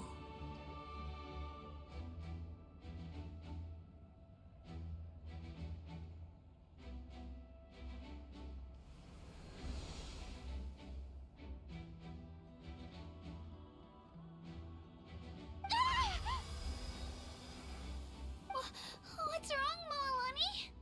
Ah, so many memories. My brain was just flooded with everything he once knew. So that's what happened. What do you mean? Did you just figure something out? 500 years ago, they foresaw the very crisis we're facing now. Efforts to save Natlan started all the way back then. We can go over the details once we get back. We shouldn't linger here longer than we have to. I know bits and pieces, but I had no idea Mualani was also part of the plan. This sounds like something that's going to need a lot of explaining. Let's focus on saving the Wayub first.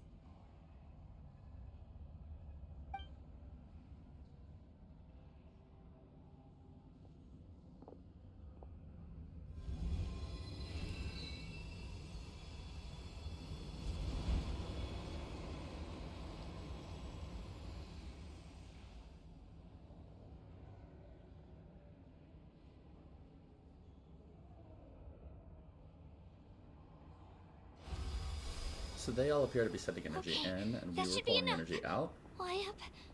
Wayub? Can you hear me?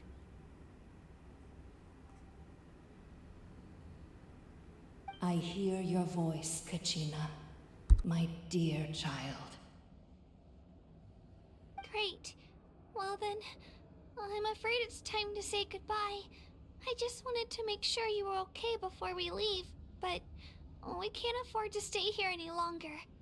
I was going to ask why you bestowed an ancient name upon someone like me, but it's okay. I'll keep searching within myself for the answer. I'll never stop trying to improve my strength. One day, I'll live up to the hero you saw in me. You are already an outstanding child in my eyes, Kachina. No matter what happens. Huh? You are all my most beloved children. It has always been my honor to protect and nurture you. Your ancient name is just that. A name. Much like your parents chose to name you Kachina, I also gave you a name, but it need not define you. Focus on who you want to be. You are already worthy of your name. Now, you need only devote yourself to becoming a better you. The story of your ancient name is for you to continue. Just like your parents, my love for you will never change, no matter what the future holds.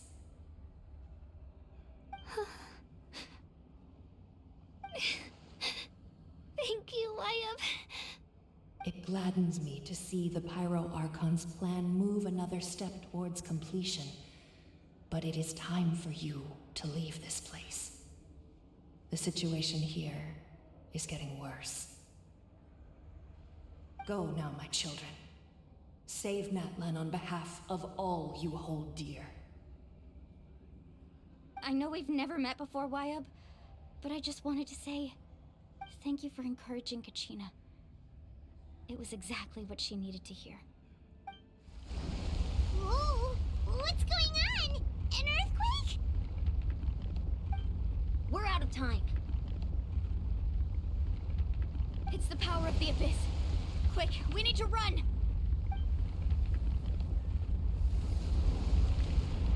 It's a Sealy! The Sealy opened the way for us! What? Wait, just a Sealy? Wild.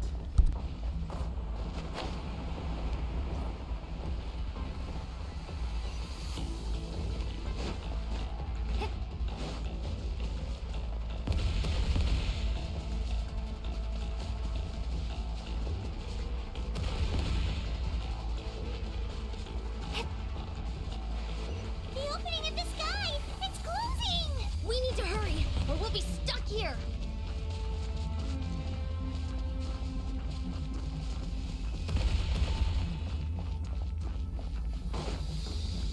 Hit a wall there. Yeah.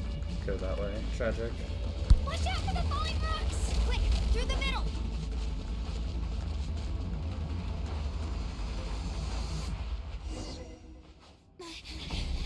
Come on, faster! We'll never make it!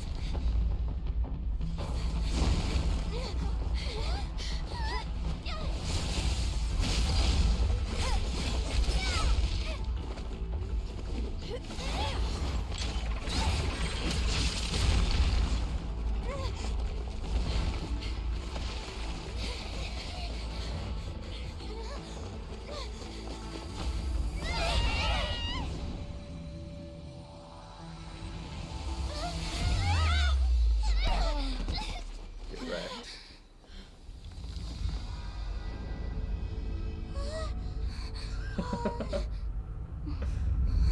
Wild.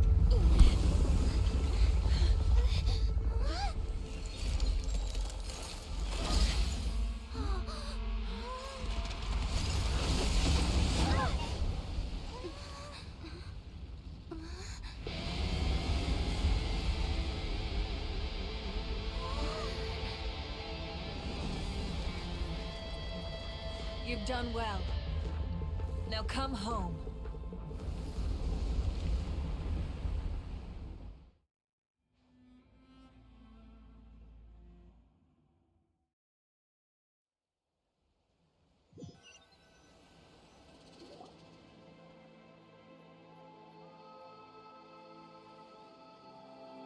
We're back! The Pyro Archon saved us. But she's not here. Yeah, this is the question. What happened? Yeah, didn't she say she used it all up? She's still in the speaker's chamber. What we saw in the Night Kingdom was just her consciousness. So you're saying her consciousness did all that? Every great display of power comes at a price.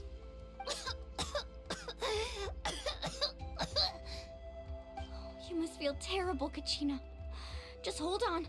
We'll get you to a doctor soon. Let's get back to the stadium. The Pyro Archon said she'd have a doctor waiting for us. I recommend getting a full checkup, just to make sure no damage gets left behind. Paimon feels okay. What about you, Traveler? Right. You always seem to do pretty well against the Abyss. Let's get going. We need to share what we learned in the Night Kingdom as well. Right. The Wyatt mentioned something about the Pyro Archon's plan. What is it exactly? I'll let her explain everything. We're all a part of the plan now. Every move we make from here on out will decide Natlan's ultimate fate.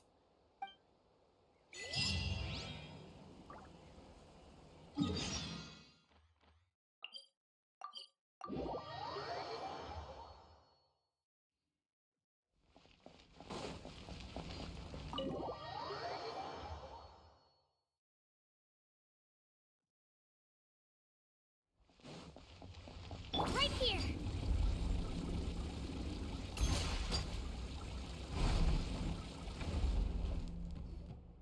Huh. There's a lot less stuff here than before. It's good to see you all here in one piece. I know you must have a lot of questions, but let Koichi check you over first. It's best not to let any lingering effects of the Abyss go untreated. Thank goodness you made it back. I came here as soon as the Pyro Archon told me about your plan. Take a seat, everybody. I'll examine you one by one.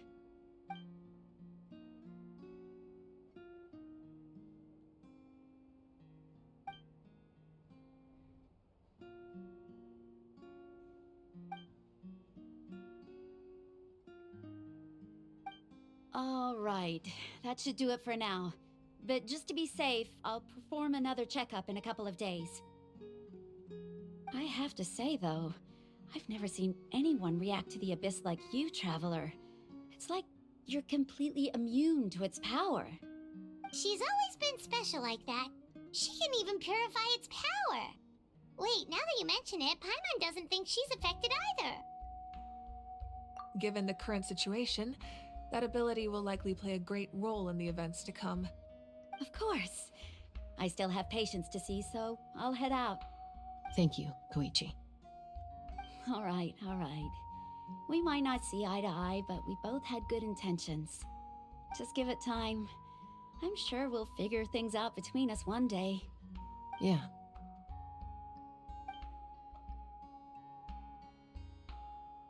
All right. There's so much to discuss, I don't even know where to begin. You've seen it for yourselves now. The devastation in the Night Kingdom. I'll get straight to the point. Natlan is on the verge of destruction. It's very possible our nation has less than a year before total devastation. Huh? No. That can't be true, can it? That's right. But I've only ever disclosed that fact to the handful of people working with me to save this nation. Our looming destruction is not a recent development, but the inevitable conclusion of the disaster the Abyss initiated 500 years ago. Mulan told us a little bit about that. 500 years ago, all the nations of Teyvat were invaded by the Abyss. Unlike the other nations, Natlan never had stable and deep-rooted ley lines, so we suffered the worst of the invasion. The battle against the Abyss was exceedingly long and brutal. In the end, victory came at the cost of our civilization and countless lives. Even then, it took centuries of solving the disasters caused by the Abyss to finally achieve the peace we know today. And still, this is but a superficial victory. The forces of the Abyss have merely been driven back underground. Their threat to Natlan remains as real as ever. I'd never have guessed. The problems plaguing the Night Kingdom are all the more complicated because that realm is essentially functioning as Natlan's ley lines.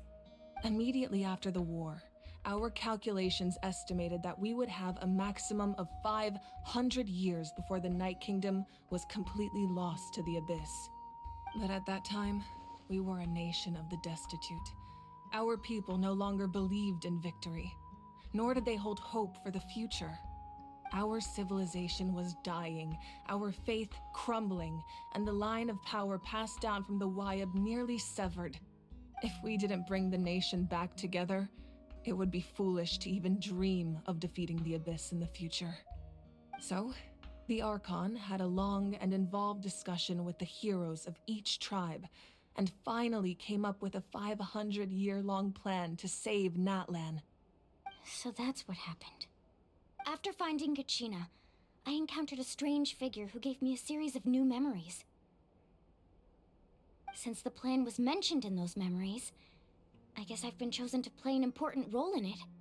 But there's still something I don't understand. Those memories showed me the Pyro Archon from back then. And it was you. Huh? But that doesn't make any sense. The Pyro Archon is supposed to be human. It's impossible for a human to live that long. That's right. The hardest thing for humans to overcome has always been time, or rather, the natural limitations of our lifespan. A god can extend a human's life by using a certain amount of divine power, or subjecting them to a curse. But, as we all know, Natlan doesn't have gods like that. We can only rely on our own methods. A human life is like a flame destined to be extinguished. 500 years ago, I placed my life within the sacred flame. Only by dying before my time could I have the chance to wake up again. So, in other words, this is your second life? Yes. We only managed to defeat the Abyss all those years ago because the tribes came together as one. If the Natlan of the future was to have a fighting chance, the Pyro Archons that came after the war had to rebuild the decimated tribes. The goal was to reunite the people and restore the strength of each tribe's Wayab. Once a tribe was back to its full strength, the tribe's Wayab would select a hero, indicating the tribe was once again ready for war. The Chosen would then stand by my side in defense of our nation, just like great heroes of old 500 years ago. So that means I'm one of the Chosen? That's right. You bear the ancient name Umoja, the same one held by the hero from your tribe 500 years ago. It means unity. After your adventure in the Night Kingdom, I trust you've come to fully understand the meaning of that name. So in other words, you always knew who the Wayab were going to pick from each tribe? Yes. According to the plan, each tribe was supposed to have been fully restored by the time I awoke. But something went wrong along the way. The 6 heroes successfully inherited the ancient names from 500 years ago, but the intel regarding the plan wasn't passed on to them. Once again, it comes down to the deterioration of the Night Kingdom. Communication between the Sacred Flame and the Wayab has been blocked. Just like how the Ode of Resurrection failed to bring Kachina back. Exactly. It's just another tactic the Abyss is using against us. The Abyss may not possess intelligence, but its methods certainly aren't easy to counter. If we want to unblock that information from being passed on, my presence alone isn't enough. The ancient name-bearer must establish a greater connection to their name. So, I've tried my best to help them from the sidelines. Currently, Shalonen of the Children of Echoes, Kinich of the Scions of the Canopy, and Iansan of the Collective of Plenty have all been acknowledged by their names. During your adventure, you too earned the acknowledgement of your Wayab, Mualani. In the process, you gained the memories stored within your name. Well, we have less than a year! Yes, but we have no choice. We cannot start the plan until all the heroes have been gathered. That's also why I haven't been able to take action despite the urgency of the situation. But if you knew this whole time, why didn't you just tell me about my role in all this? Wouldn't that make everything go a lot faster? Perhaps, but the opposite could also be true. Knowing your destiny too early could mean failing to realize your full potential. Just like your determination to save Kachina, I hope your commitment to this endeavor comes from your own strength of will, rather than a sense of obligation. So I suppose you're not going to tell us who the final 2 heroes are then? That's right. Their time is yet to come. Putting pressure on them beforehand will only hinder their development. I can only trust in the judgment of the Wayab. I have never believed I could solve this crisis alone. In fact, it was precisely because I chose to trust and rely on others that we managed to get this far. Natlan's salvation lies not in its Archon or any singular individual, but in us all. You're quite perceptive, aren't you? I thought I might get away with avoiding the topic. Huh? Oh, right! All of the stuff you stored here before, where did it all go? Even though I sacrificed my power, I still needed a contingency plan to ensure you would make it back from the Night Kingdom. After all, I was the one who allowed you to take that risk, and Mualani has an important role to play in my plan. In addition to their sentimental value, the items I stored here held a much more important purpose: fuel. Fuel? So back then, that's why you... Yes. The stories embodied by those items are certainly important, but there's an even more significant trait they all share. Every item belonged to a hero of Natlan. Over time, they became imbued with a certain amount of contending fire from being carried in battle. On their own, each item's power is limited, but together, their combined effect can prove quite useful in a dire situation. By burning those items, I was able to activate the contending fire stored within them to open the boundary between the two worlds. It was a rather crude approach, so all their power was depleted in an instant, as you can see. But weren't they all precious treasures? What about their stories? That's exactly why I dragged you all here. No matter what, I never wanted the Pyro Archon to have to use that power. Oh, I'm so sorry. You have nothing to be sorry for. You all deserve my thanks, actually. If you hadn't saved the totem pole, that area of the Night Kingdom would have been forever lost to the Abyss. And then, it would only be a matter of time before the Children of Echoes was met with disaster. Besides, when those heroes entrusted their belongings to me, or the Pyro Archon of their time, it was out of a desire to contribute to Natlan's survival. If they knew those items helped save the present-day heroes of Natlan, they would not mourn their loss. Even when you put it that way, I still feel bad. There's no need. Remember what I told you about time? The people and the events of the past are never truly lost to us. We simply carry them with us in a different form. In that sense, we didn't lose anything at all. If you still have regrets, let them fuel your resolve in the battles to come. Your deeds will become new legends and nurture new forms of power just like the items once stored here. Well, we'd still like to return the favor. Well, if that's the case, just treat me to a drink sometime. Now that Kachina has returned, we can finally hold the victory feast and celebrate your team's triumph in the Night Warden Wars. And we could all use the rest, that's for sure. Plus, you'll be able to silence everyone who doubted you once and for all, Kachina.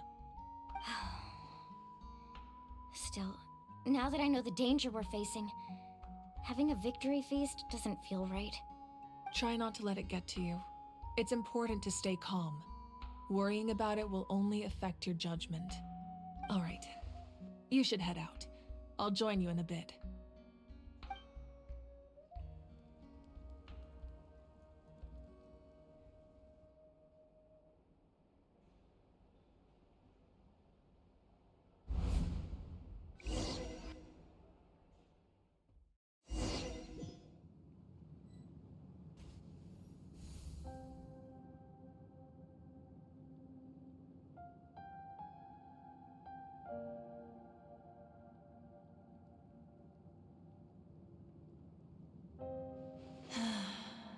When I was young, I used to sit by the hot springs and listen to the stories of warriors from all over Natlan. They attract people from all walks of life. Friends come easy here, no matter what tribe you're from. The people of the springs have never claimed the hot springs as their own private property. They are there to bring all hot spring buddies together. It's been really nice, seeing the children of my tribe get older. It's helped me gradually understand the true value of the springs. I've witnessed their energy, their determination, their absolute passion for life. Even when they cause trouble, I never managed to hold on to my anger for long. It's unbelievable how quickly they worm their way back into my good graces. I'm certain Mualani will become a great warrior when she grows up. She possesses infinite potential. I can see it. One day, when I'm no longer in fighting form, I'll come here and tell stories to all the children, just like those warriors did for me. So, you better get busy, Pyro Archon, or I'll end up running out of stories.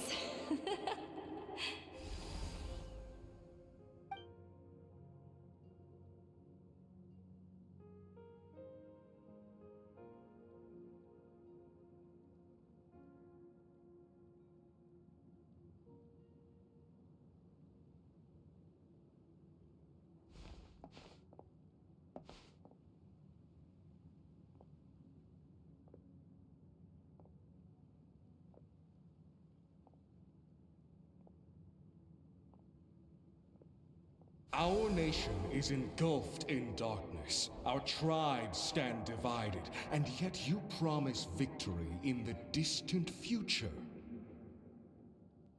The Abyss is a cunning enemy, one that I faced in battle many times. Were that not the case, I would never understand exercising this degree of caution. My rage will never know absolution, and my power will no longer aid you in victory.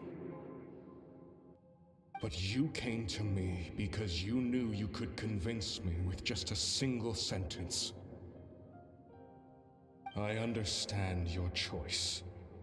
The heroes of today will forge the path ahead with blood and fire. Just remember to earn us the victory we are owed. Otherwise, rest assured, I'll find a way to collect the debt. For Natlan.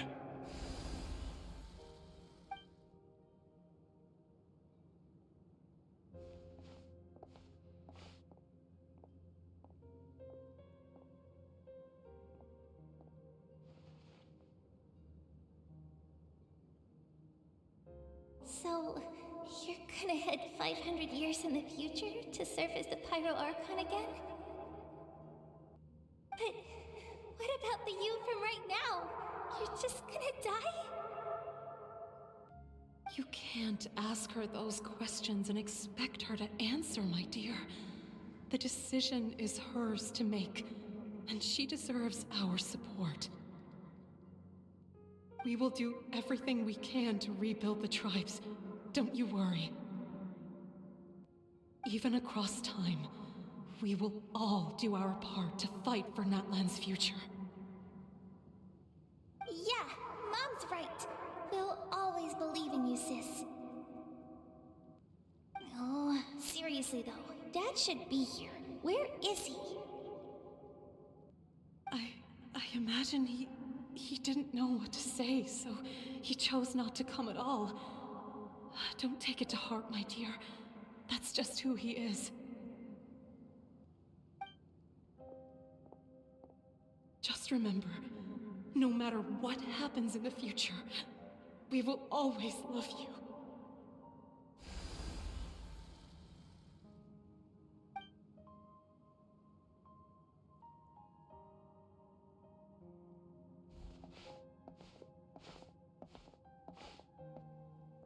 I'll come find you one day. I know I can't live that long, but I'll think of something. There has to be a way for us to meet again one day. If there's an answer out there somewhere, I'm gonna find it. So, don't forget about me.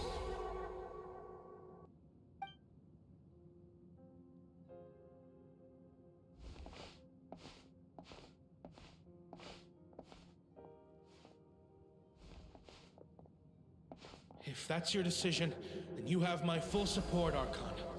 May our children live to see such a lovely son. For Natlan! No one fights alone.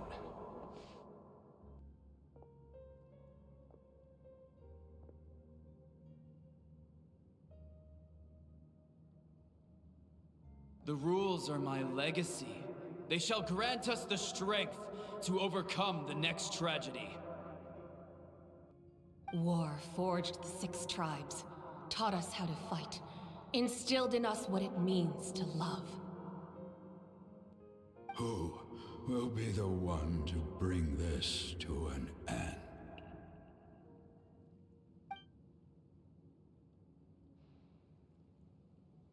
We are the inheritors of memory and legend. Those who grew alongside sun and wind. Those who forged our own destiny and future. That is Natlan's fire. The lifeblood of our nation.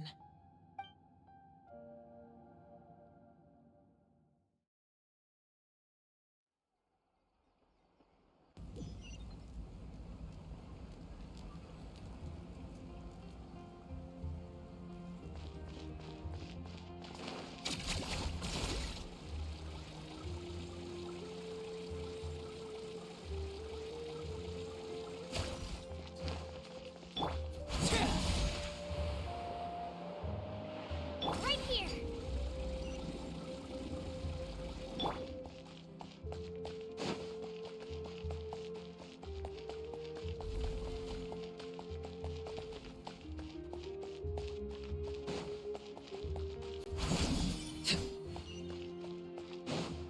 Right here!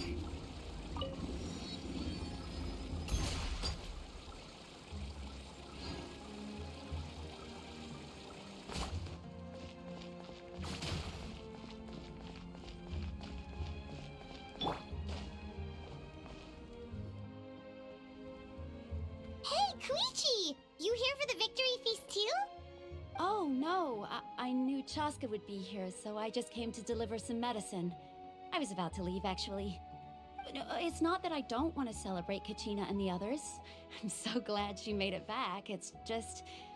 well, I'll make things awkward if I'm around my sister right now. Ah, well, you two had a fight, so Paimon can understand.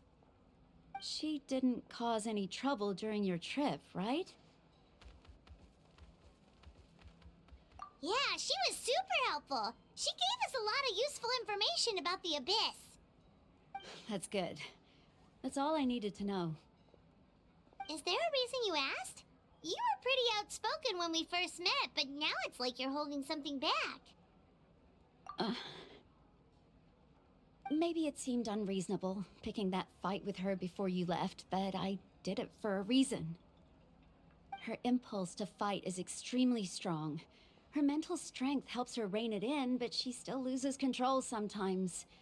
I had no idea what you might face in the Night Kingdom, so I didn't want to take any chances. So what you're saying is...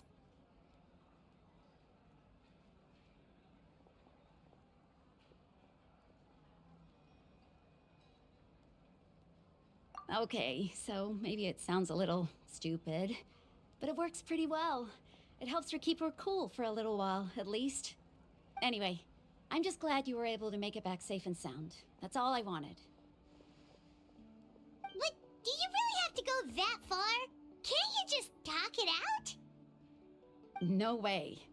Chaska never opens up about her own pain, especially to her family. She can't learn about this, or it'll be even harder to help her. I appreciate the understanding, and don't worry. I'll find a way to help her ease this burden.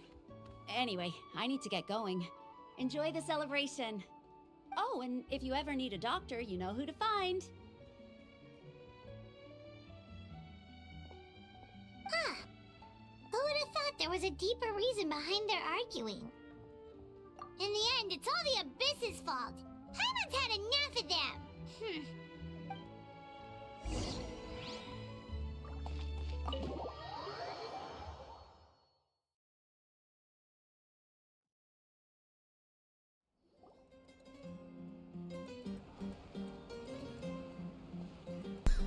Ain't no way. That's what we come into. What?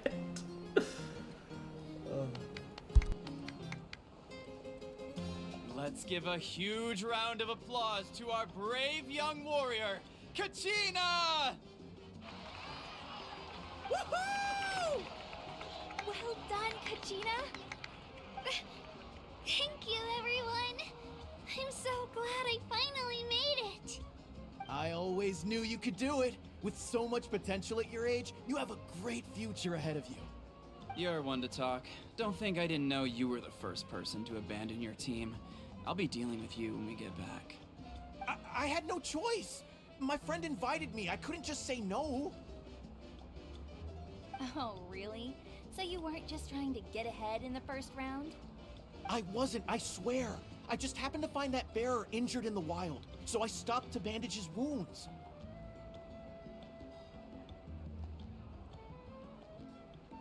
When he insisted on repaying the favor, what was I supposed to do? I'm just one person. I figured Kachina would have no trouble replacing me. But the fact of the matter is that after your departure, everyone else started thinking about swapping teams too. I'm really sorry, Kachina. It was wrong of us to abandon you like that. It's amazing that you still made it all the way through to the Night Warden Wars. That's the highest honor. So, what about you guys? Did you make it far? Our team captain drank too much the night before the competition and turned up late to the stadium on the day. We got disqualified. 10 out of 10 hilarious time. Serves you all right. No sympathy from me.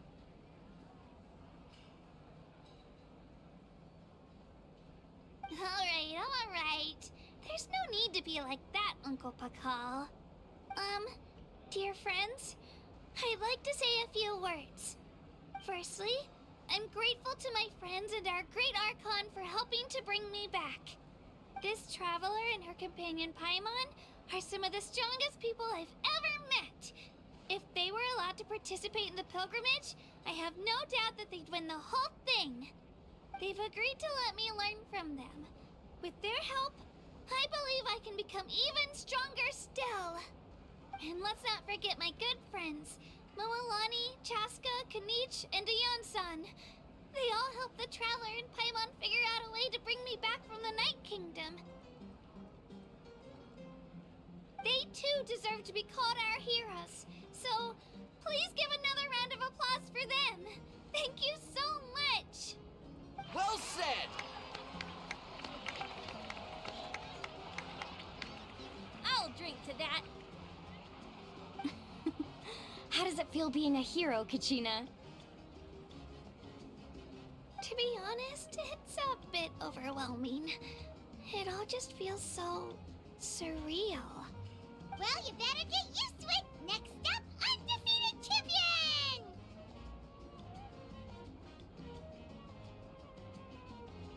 Hey, please don't make fun of me.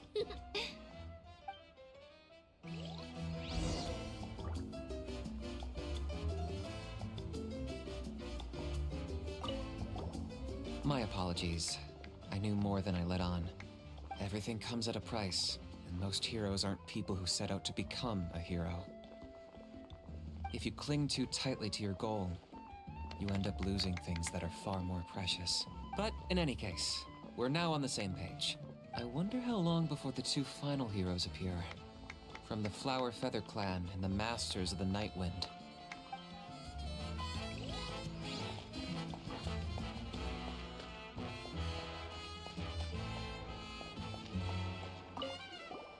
I've been through so much all at once. Everything. Are you still feeling unwell? Nope, all better now. I bet you guys must be tired though. Make sure. At previous victory feasts, you'd always find me in the crowd singing and dancing. But after what I found out... It does feel weird seeing you so out of sorts. Is this another pearl of wisdom based... Well, Paimon agrees with the Traveler. Everyone's come together to celebrate Kachina's achievements. That's gotta be a first. You're right. Dang. Kachina looks really happy. And now I'm being the moody one. Ugh, enough doom and gloom. Time to shake it off.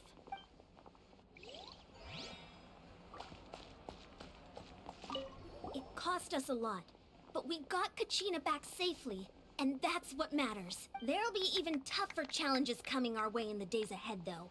We'll have to train harder. That includes you, Paimon. I can do a special one-off session to... No thanks.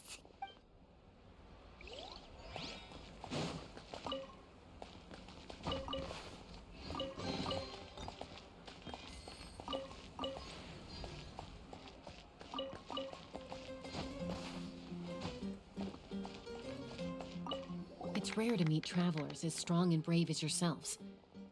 I raise my glass to you. Anyway, my sister's already gone back to our tribe. Oh, we actually ran into her on the way here and, well... Yeah, I'm planning on visiting home myself in a few days. To tell her and the rest of the family that they need to be extra careful. The Abyss has likely sensed your arrival in Natlan by now. So exercise caution on your adventures as well.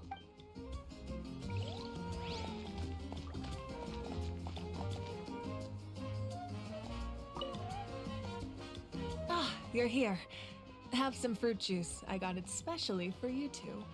How did you know? That's Paimon's favorite! You look like you've still got questions. Ask away.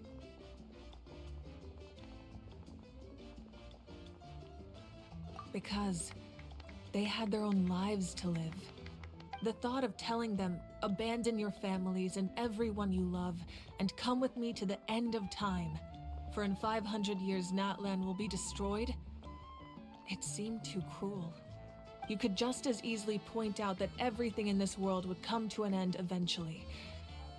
But life is short, and beyond a point, it just doesn't seem real. Imagine if I said, let's leave right now, and go save the sun because it'll flame out in a few million years. It would sound quite ridiculous. I couldn't make them shoulder that burden with me. Besides, every generation will have its heroes, this one included. The plan could still work without them. Or, of course, without me. But since I was the one who came up with the plan, I felt duty-bound to see it through to the end.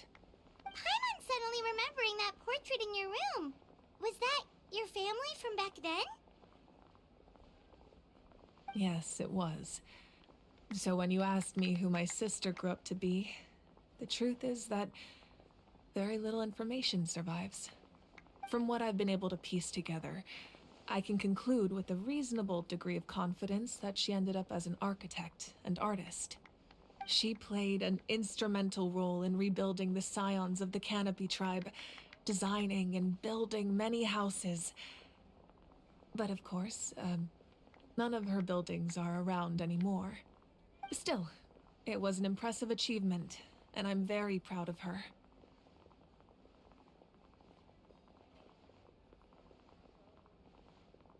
You feel loss keenly.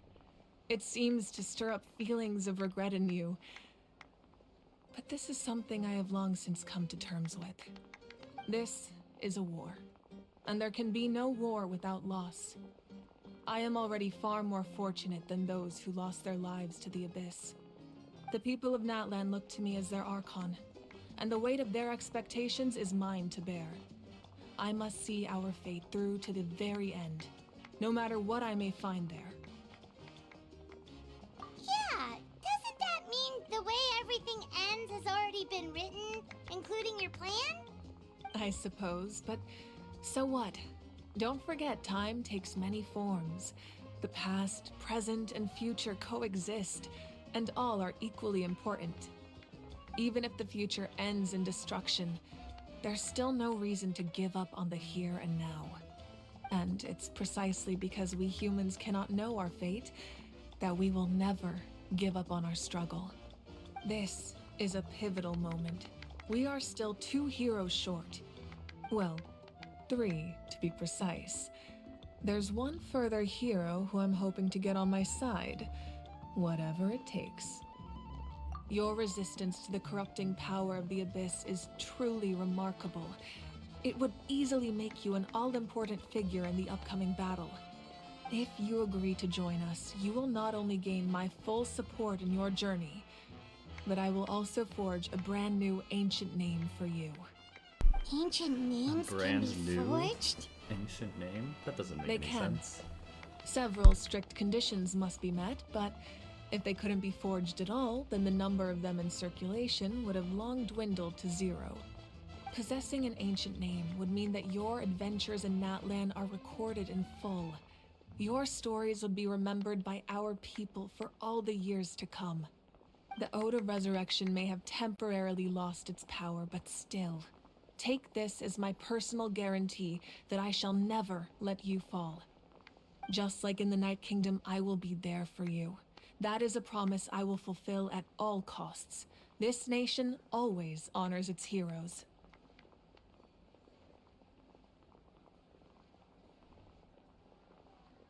Yeah, we can't just ignore the situation here. Wonderful. Then I'll reach out to Shilonen right away. She's the one who will forge the name. We've never forged an ancient name for an Outlander before, but I trust she'll find a way.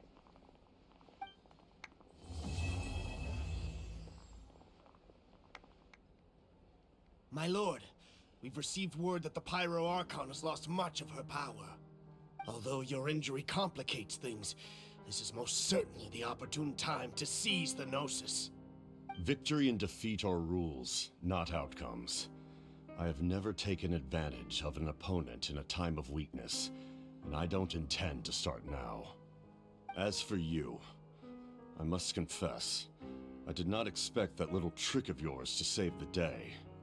No matter how dense the fog, as long as the sun remains, we cannot turn day into night. She could have dispelled it. She simply chose not to. You don't have much time, and you're injured on top of that. What do you plan to do next? I'm beginning to see just how useful you may turn out to be. You heard something from here, didn't you?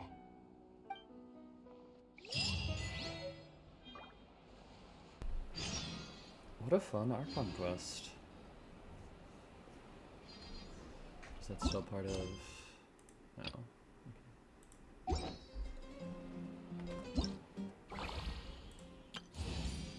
Oh yeah.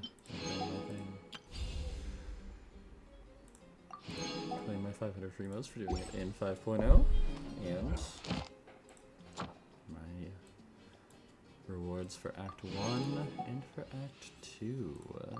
Claimed. Very fun. Alrighty.